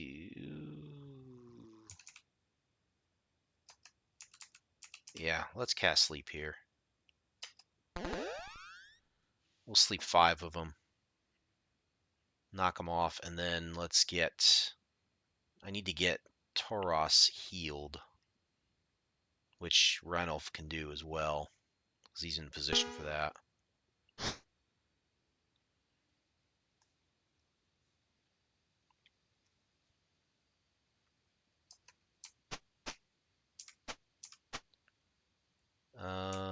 You are done. You are going to guard.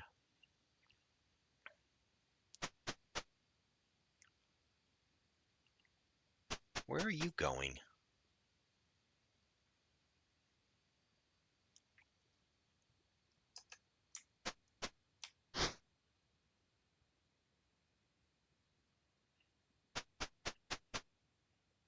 These guys are everywhere. Now they're stacking up. Move.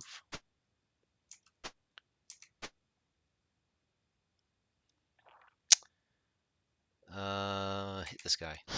Or not.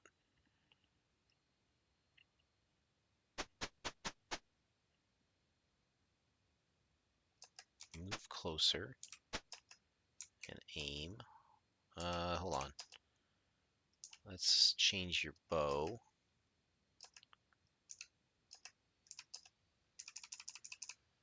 That's another good question, you guys. I don't know if I've ever seen that in a regular D&D game or any other type of close game like that. Have you ever had a situation where a bow character, an archer, a ranger, or whatever, actually switched bows to, for certain situations, Like they would switch to one type of bow for attacking certain creatures, and then they would switch to another type of bow for different creatures. I could see it happening. I've never encountered that in my travels.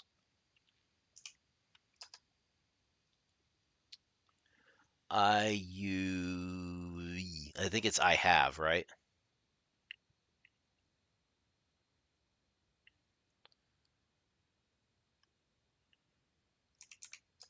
Can never tell with Foxfire, man. He's got his own language sometimes.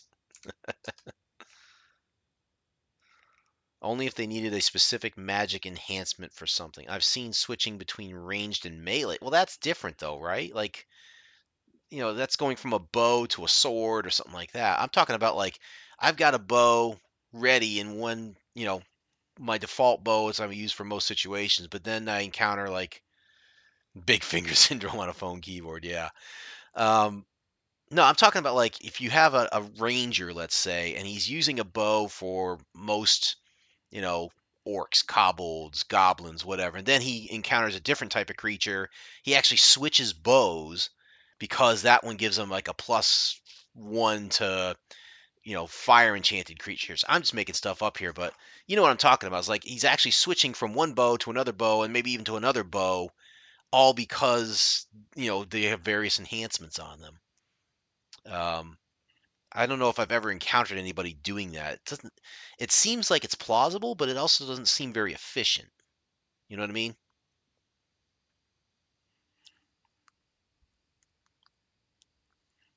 Let's see. Manual. Pick off sleeping guys. Pick off sleeping guys. That guy. Pling.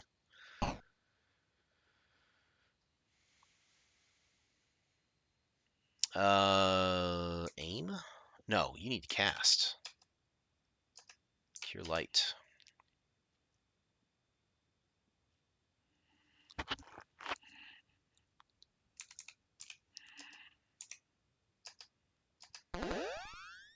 Heal up Toros a little bit. Oh, 1 hit point of healing. Good job there, dude. Let's knock that guy out.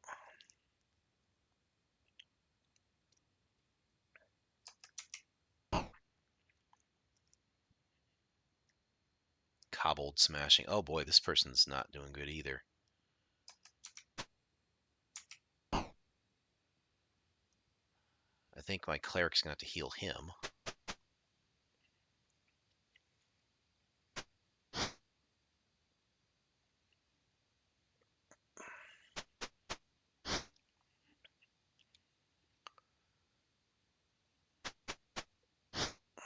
So I'm currently at 33 followers. I'm a third of the way to my goal of 100. Ow! Son of a gun. Let's have you cast Cure Light.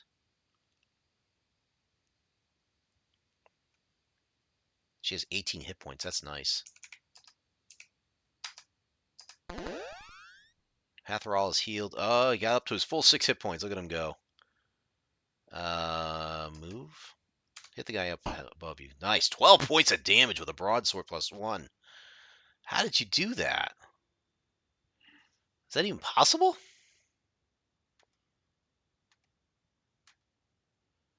Broadsword +1. He did 12 points of damage. He must have had a strength bonus on there. That's beastly, man. 12 points of damage at this level. Nice. You're helpless. You're not. I can't seem to see you for some reason. Plunk that guy.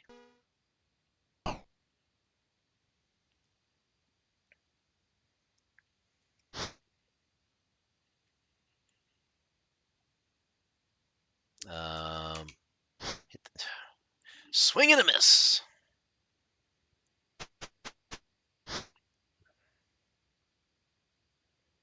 This silly little kobold is like, yeah, I'll just guard this wall here.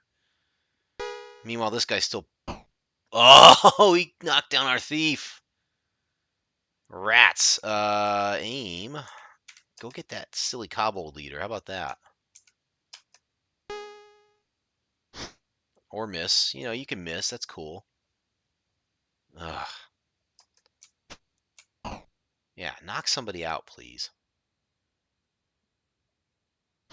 Yeah, they've still passed their morale check, apparently. Yeah, I know. My teammate's dying. I'm on it. Let me just kill some kobolds first. Nice. Smash. Smash him in the head. Why is that kobold doing that? It doesn't make any sense. All right. You were going to aim at this goofball over here.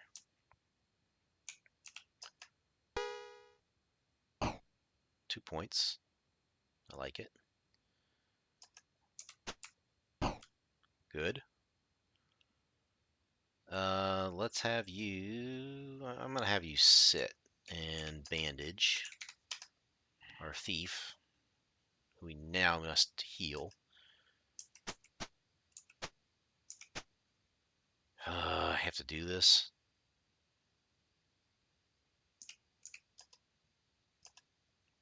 It almost makes me not want to do this, but I have to. Go.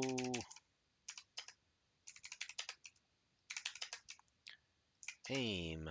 Manual. Plunk. Missed. Ugh. All that to miss. I want you. Get this guy. Guard. If he comes near you, hit him.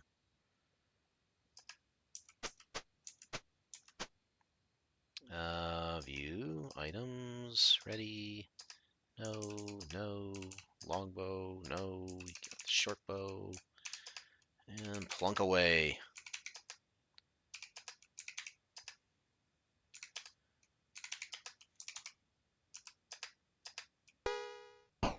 Yes. Good job. Make it worth my while. Go after this silly kobold.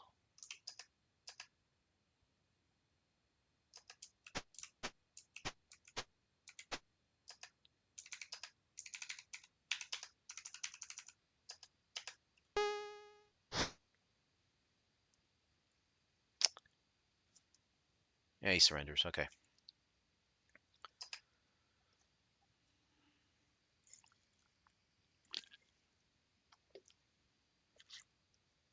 All that for 29 experience points. This game can punch you in the gut sometimes.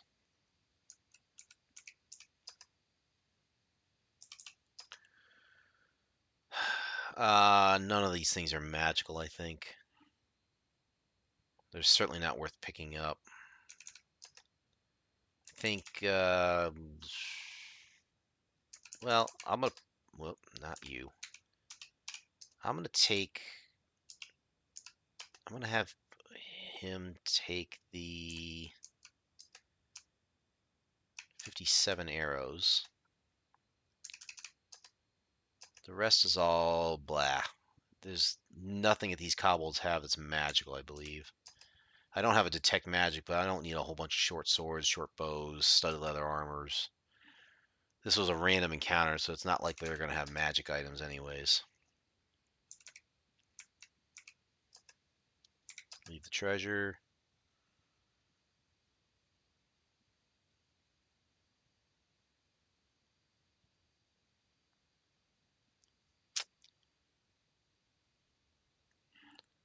I wonder...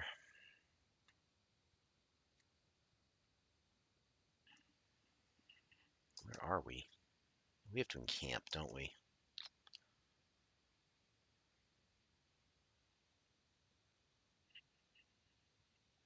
Thanks for joining, Elcar. I appreciate you jumping onto the stream, man. And like I said, I hope you can do Monday night. If not, I'll you can plan on hitting the YouTube. You know, once I put the stream up there, it'll probably be up on Wednesday at the latest.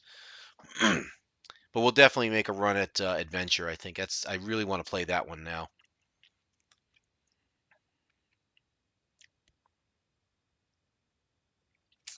I kind of need to encamp here, so let's do that.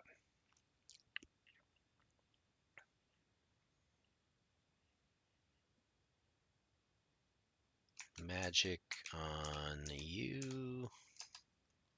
Cast. I got 2 cure lights. Let's use them.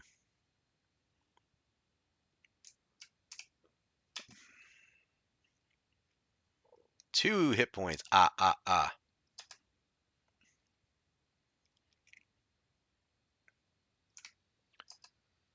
4, huh? Take a bless. Take a cure light.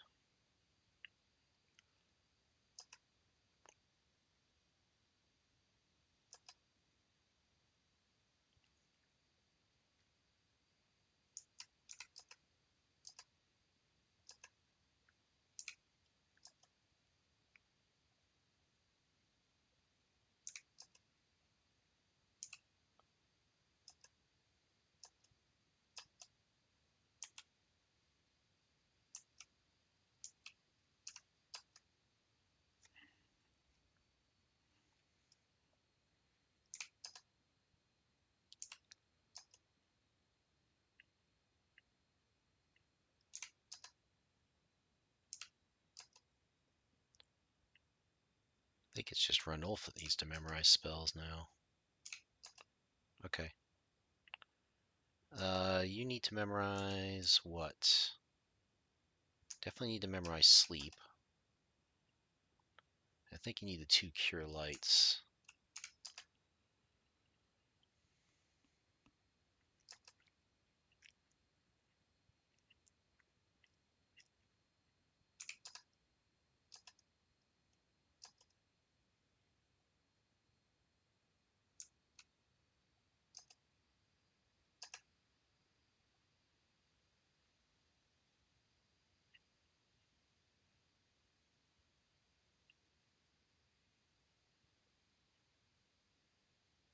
Okay.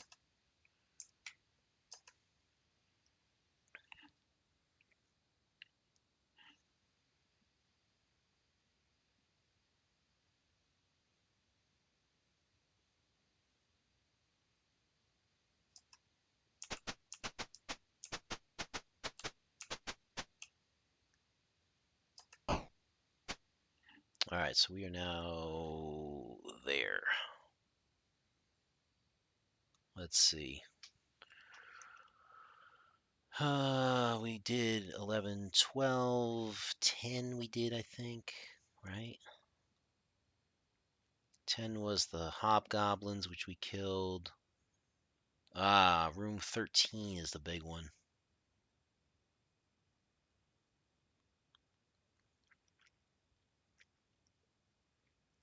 Room 13's a big one. I remember this one the last time we did this. So we're going to move to that one, I think, and try and finish this night off on a good note here. Let's see. You got to go through that door. Room 13's all the way down there, huh?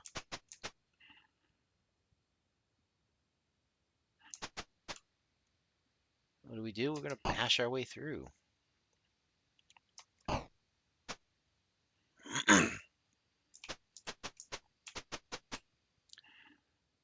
here, and then we got to go down this way, and then through the market.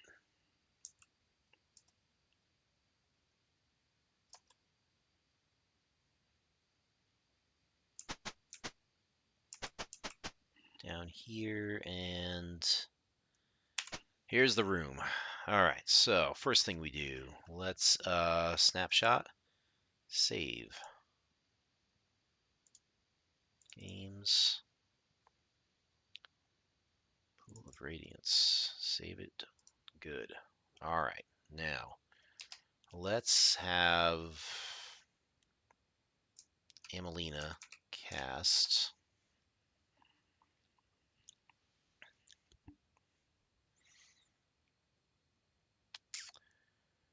Um, you know what? I'm going to change something else here too.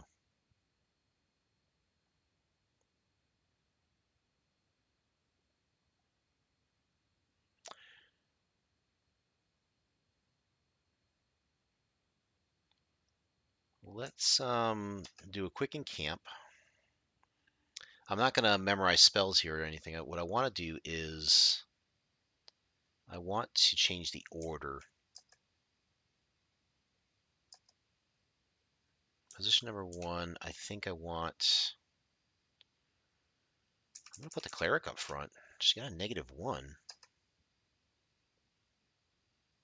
Then I think we'll move Hatherall into number 2, Ranulph into number 3, Evandal number 4, Tauros number 5, Farenduil number 6. AC wise, it makes more sense. Emelina with a -1, she's going to be difficult to hit, and she's got the high hit points, so she can actually tank as a cleric. The rest of them, if I go and just do a quick view of Hatherall, he's using a bow right now. His AC can actually go a lot lower if we throw a shield on him. And I think Ranulph is the same way. Yeah, you're in a longbow.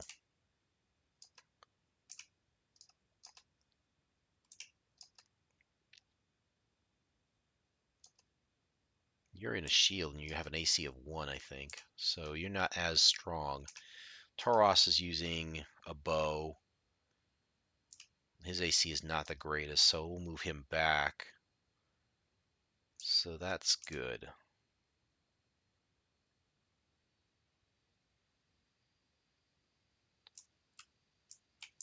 Magic, cast,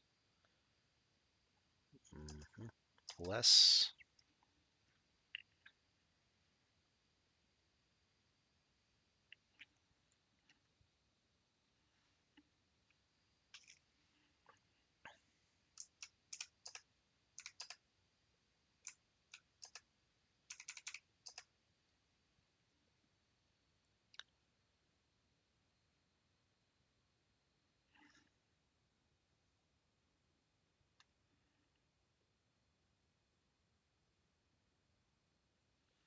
All right, here we go.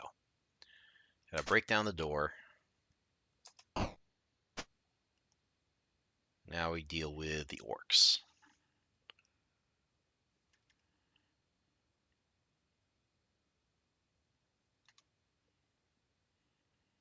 Guards run to intercept you. Fantastic.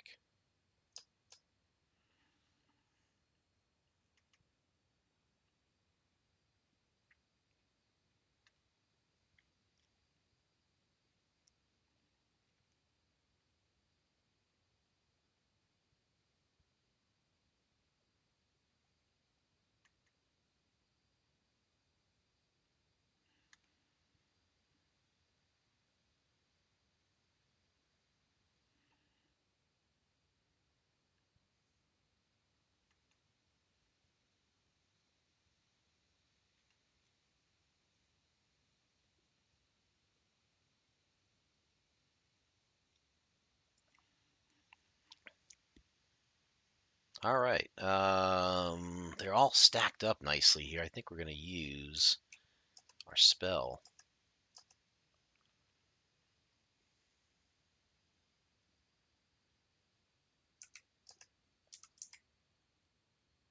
This bunch looks good.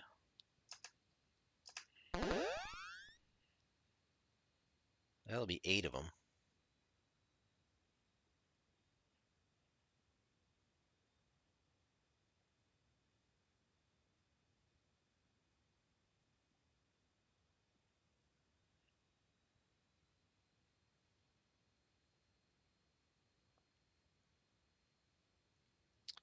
All right, Amelina, you are going to, let's see, 2 of them are going to attack the one on the end there. We're going to stick with, just sticking with the ones in front of us first. Buy us a round of time here. Aim.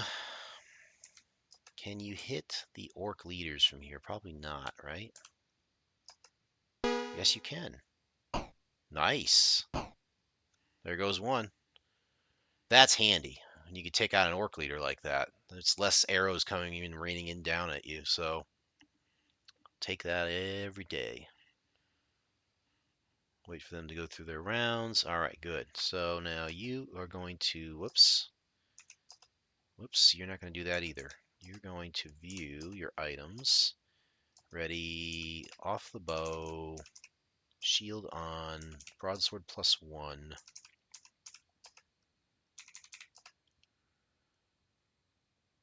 Wow. 2d4 +4. That can't be from the +1.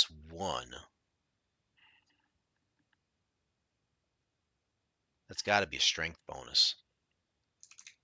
That's still huge. Smack. Goodbye. You're going to attack this guy.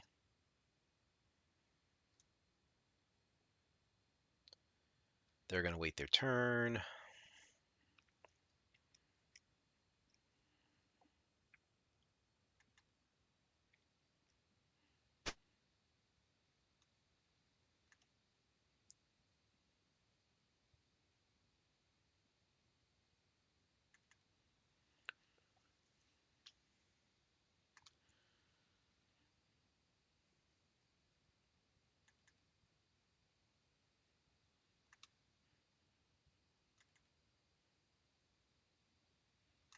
All right. Since you have your bow out, let's have you aim. Manual. Can you hit this guy? Go for it. Smack.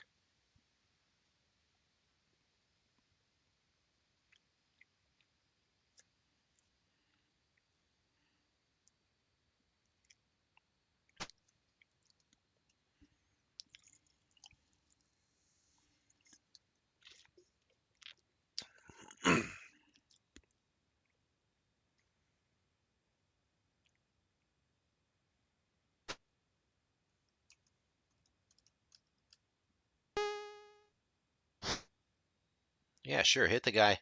Shoot at the guy with the worst or the best AC. Goodness gracious.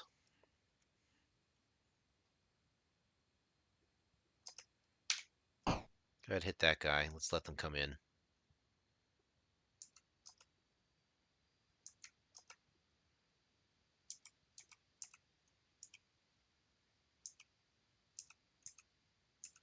We have to knock these guys off, I think. Start picking them off one at a time.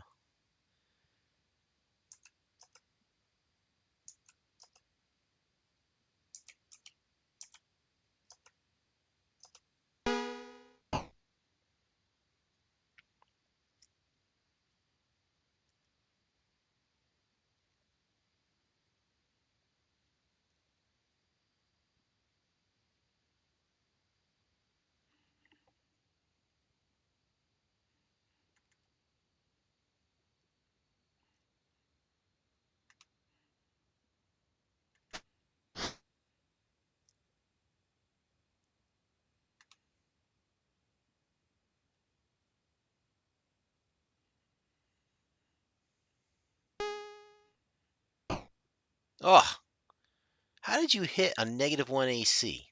You must have rolled like a nat 20 or something.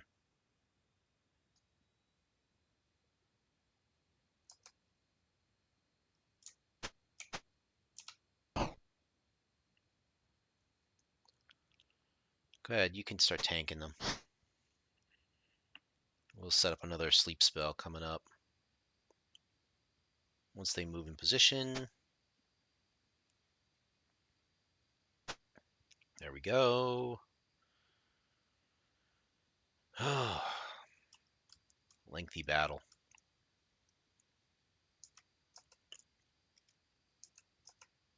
Who's left for sleep here? Got one there. Two there. Doesn't really matter who I shoot here. Let's pick this guy off so they can move in.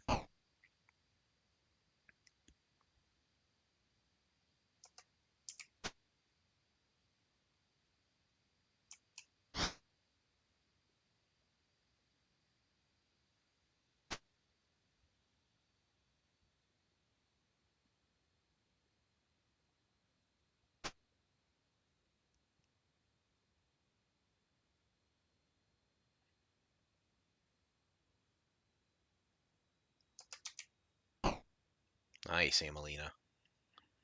Kick some butt. Aim. This one's sleeping. That one's not.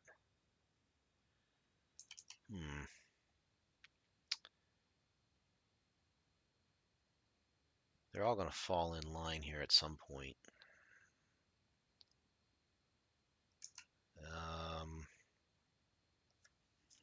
You know what? I'll go after the orc leader here. He's got 1 hit point left. Let's have you get this guy up above you.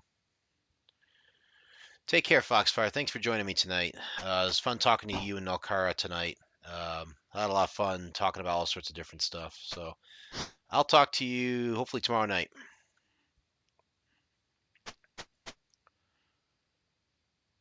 I'm probably just going to finish off this battle here and call it an evening. Made a lot of progress with this game, I gotta say. That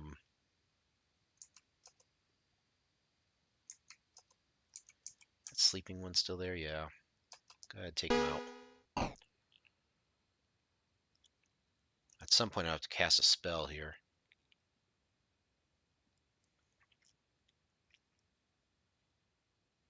Let these guys move in. Create their formation again. Cast a spell. Sleep a bunch more. Provided, of course, we survive. I mean, they keep landing hits on us despite our AC.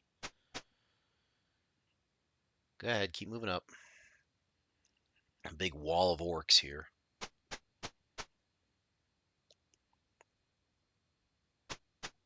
Yep, getting that nice sleep formation there. That's what we want.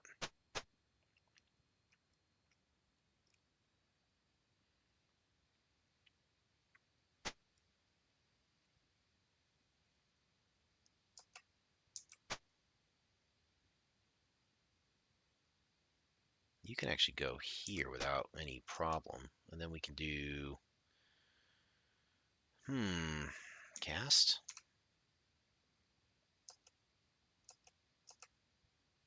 I think it's worth it, even if it's only 7.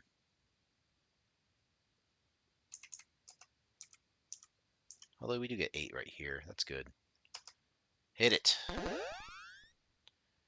then we got the one here we got to take out, and the one above Ranulph, I believe.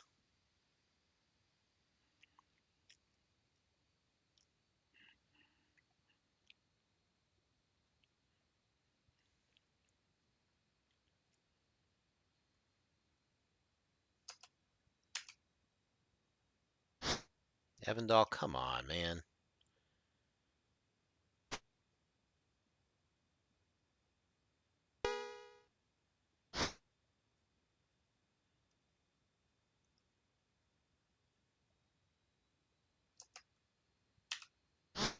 Ugh. Somebody hit an orc.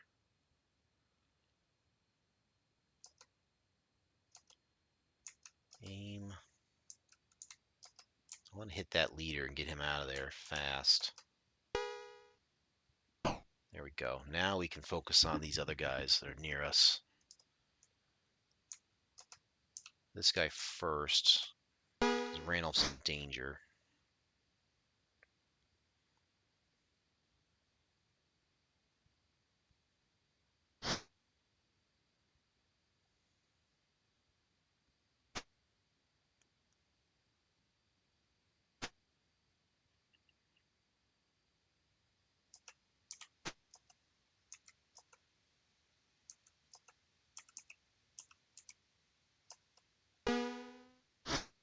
Jeez Louise, why can't we hit?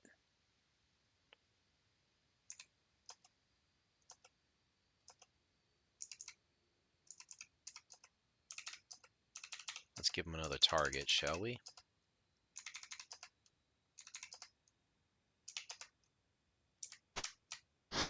And we miss. Fantastic.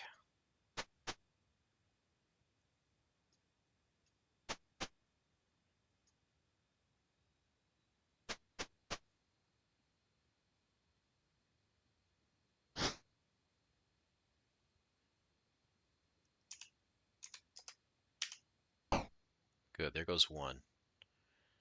Now Amelina can start working on the sleeping orcs.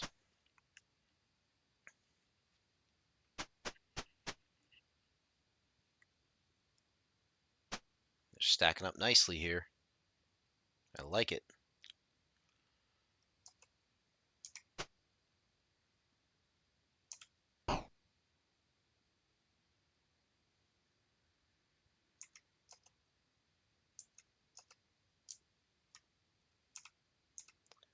I'm going to have you actually hit somebody who's not sleeping. Like that. Start taking them out one at a time like that. So if they do reverse morale, we'll have less to have to take out later.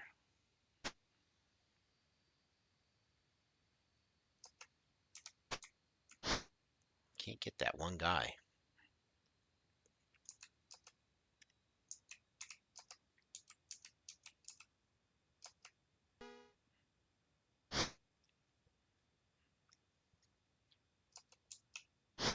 Somebody hit this orc.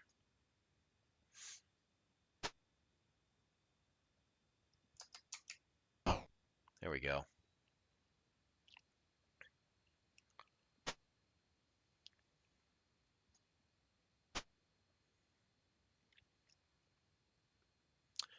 I want to try and not use the sleep spell if I can help it.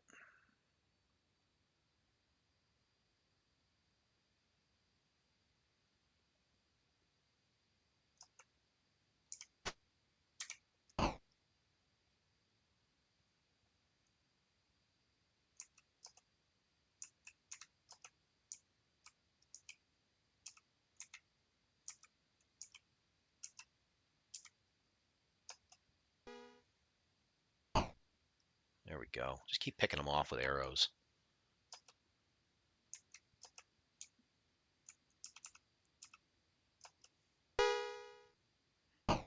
Nice. Double kill. That's the kind of stuff to have, man.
Watch you cast Cure Light Wounds on yourself.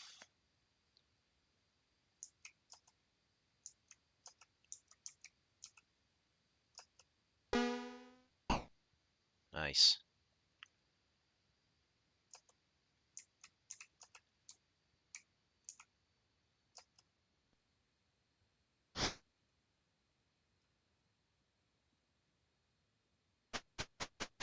Now they're running away.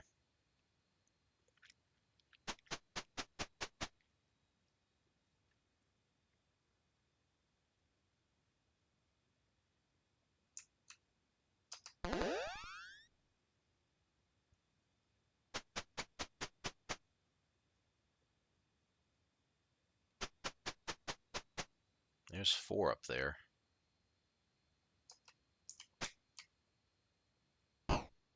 Take out that one. That was a sleeping orc. There's gonna be 5 left, it looks like.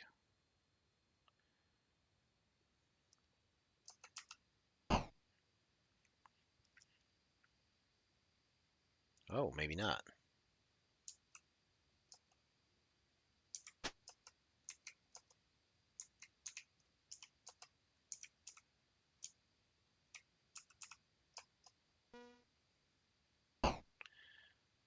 Start plunking away at him. You're gonna hit him with arrows anyways.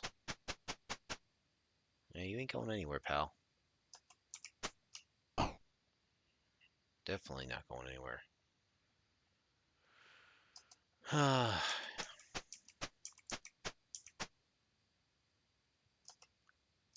Guess we'll switch here to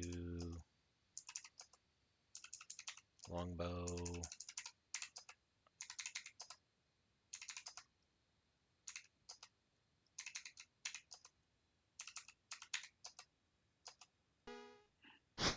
And we miss.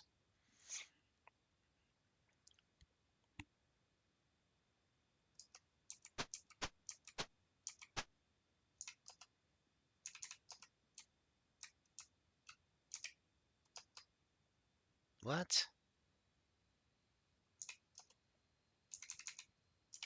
Oh, you know what? Just uh can't guard, huh? Delay. Heck with it. Probably can't do anything other than quit.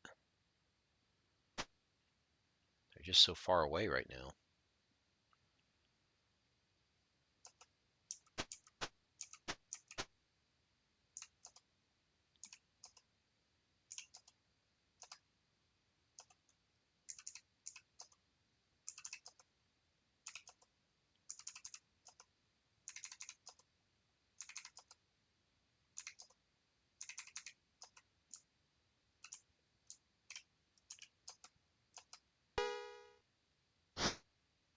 This could be a little while.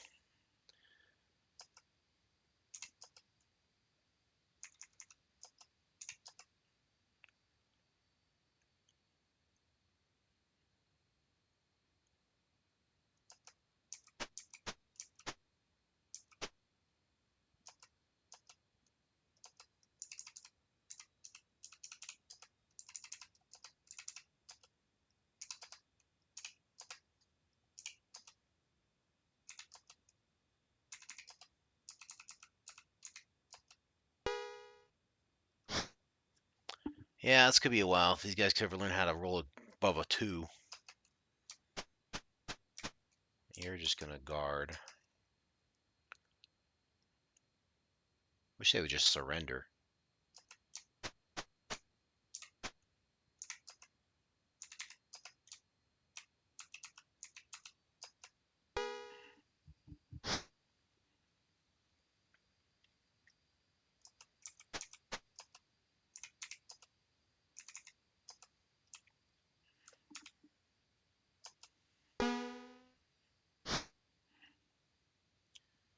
Use the other end of the bow. Maybe it'll work.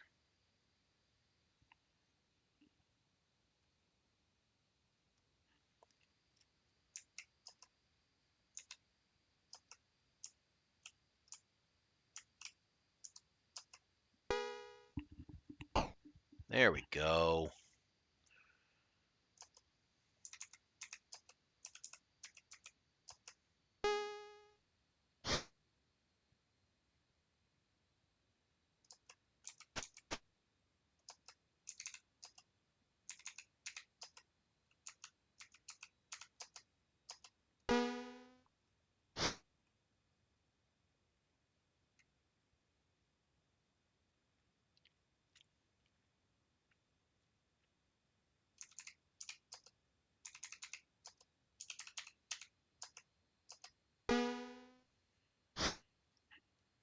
4 more left.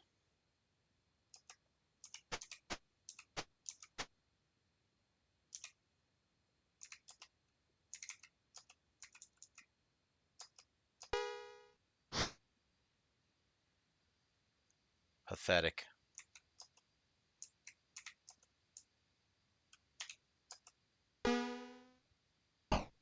There we go.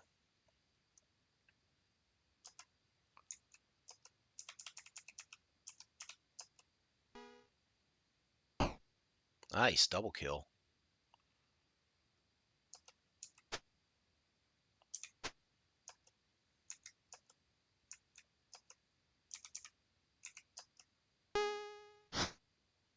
Point blank range and you miss.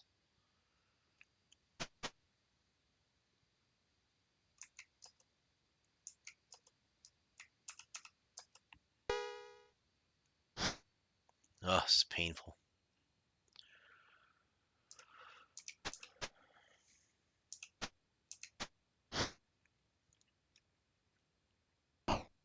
Ow.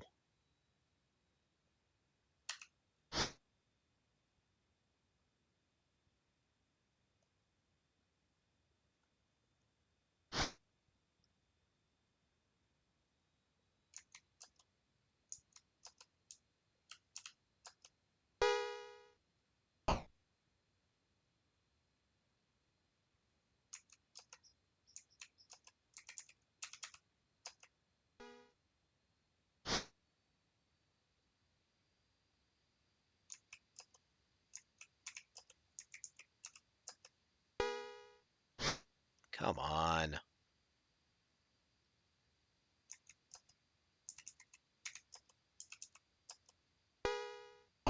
Thank you.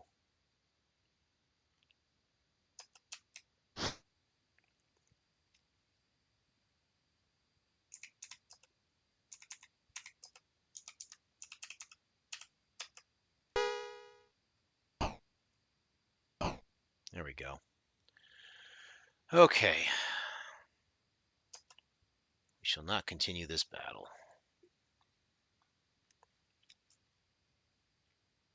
99 experience points for all that crap. We will share the treasure. And I'm assuming there's not much here. 2 orc leaders, 30 orcs. Take. Oh, boo. Battle axe. Chainmail.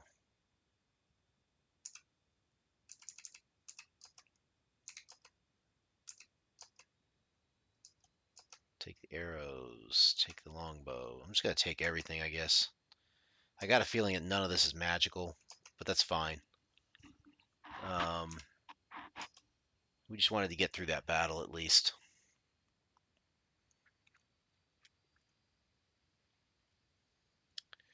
So cool, we got through that. We are going to have to encamp, I think, one more time maybe. Although, excuse me.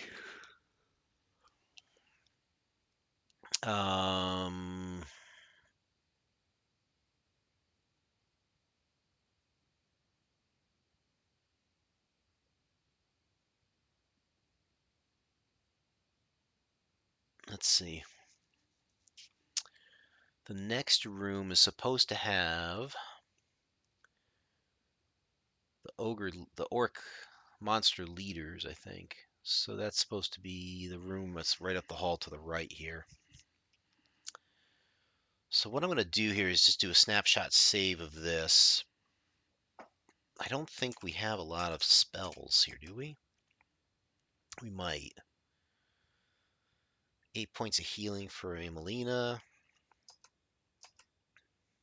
Let's heal up Tauros, because I think he needs at least a point. Oh, he needs more than that. Okay. Go ahead and cure yourself. That's 15. Okay. Good enough for now.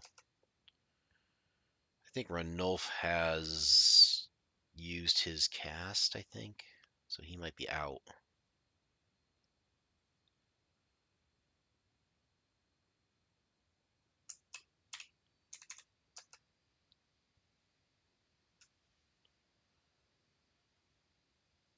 Hmm. Oh, he has one left. We'll hold off for now. I think we could probably get through the next battle as is. We still have a couple sleep spells. We could probably leverage those. Um, I don't know if I don't remember if there is an ogre in this next one. I think there is. So we have to face that along with I think a couple hobgoblins, hobgoblin leaders, gnolls, and an ogre. So this one could be tricky.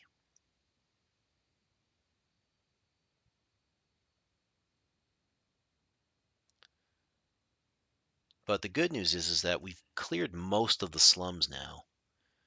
We have to clear this room. We have to clear 15 and 16. Um, I don't see a 17 or 18 on here, which is interesting. They must have skipped them. We did 19 already, and then it's number 20. Sleep spell can knock out an ogre. Cast bless. Use the sleeping ogres to bar the trolls. Once the troll is down, stand on its body so it can't revive. Step away from the ogre on the left and slay it with an arrow.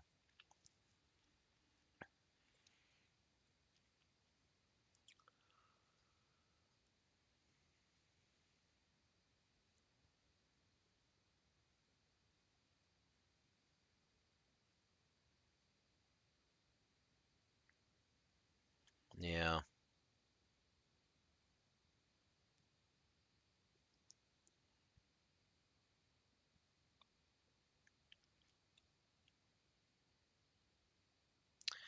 So that last fight, I don't know if we're going to get it this time around or if we need to level up more. We might be able to pull it off with this type of party because we have enough sleep spells to keep the ogres at bay. And if we can knock out the trolls properly, we might be able to pull that off. We have better AC than we did last time. And we have the sleep spells. We might be able to pull that one off. We'll see. All right. Take a snapshot of this. And I'm going to call it a night tonight. So that's going to do it. Take care of yourselves. Take care of each other, folks. Bubbles up as always. I will see you all tomorrow night, hopefully to do some World of Warships. I don't believe I'm going to do a stream Saturday night.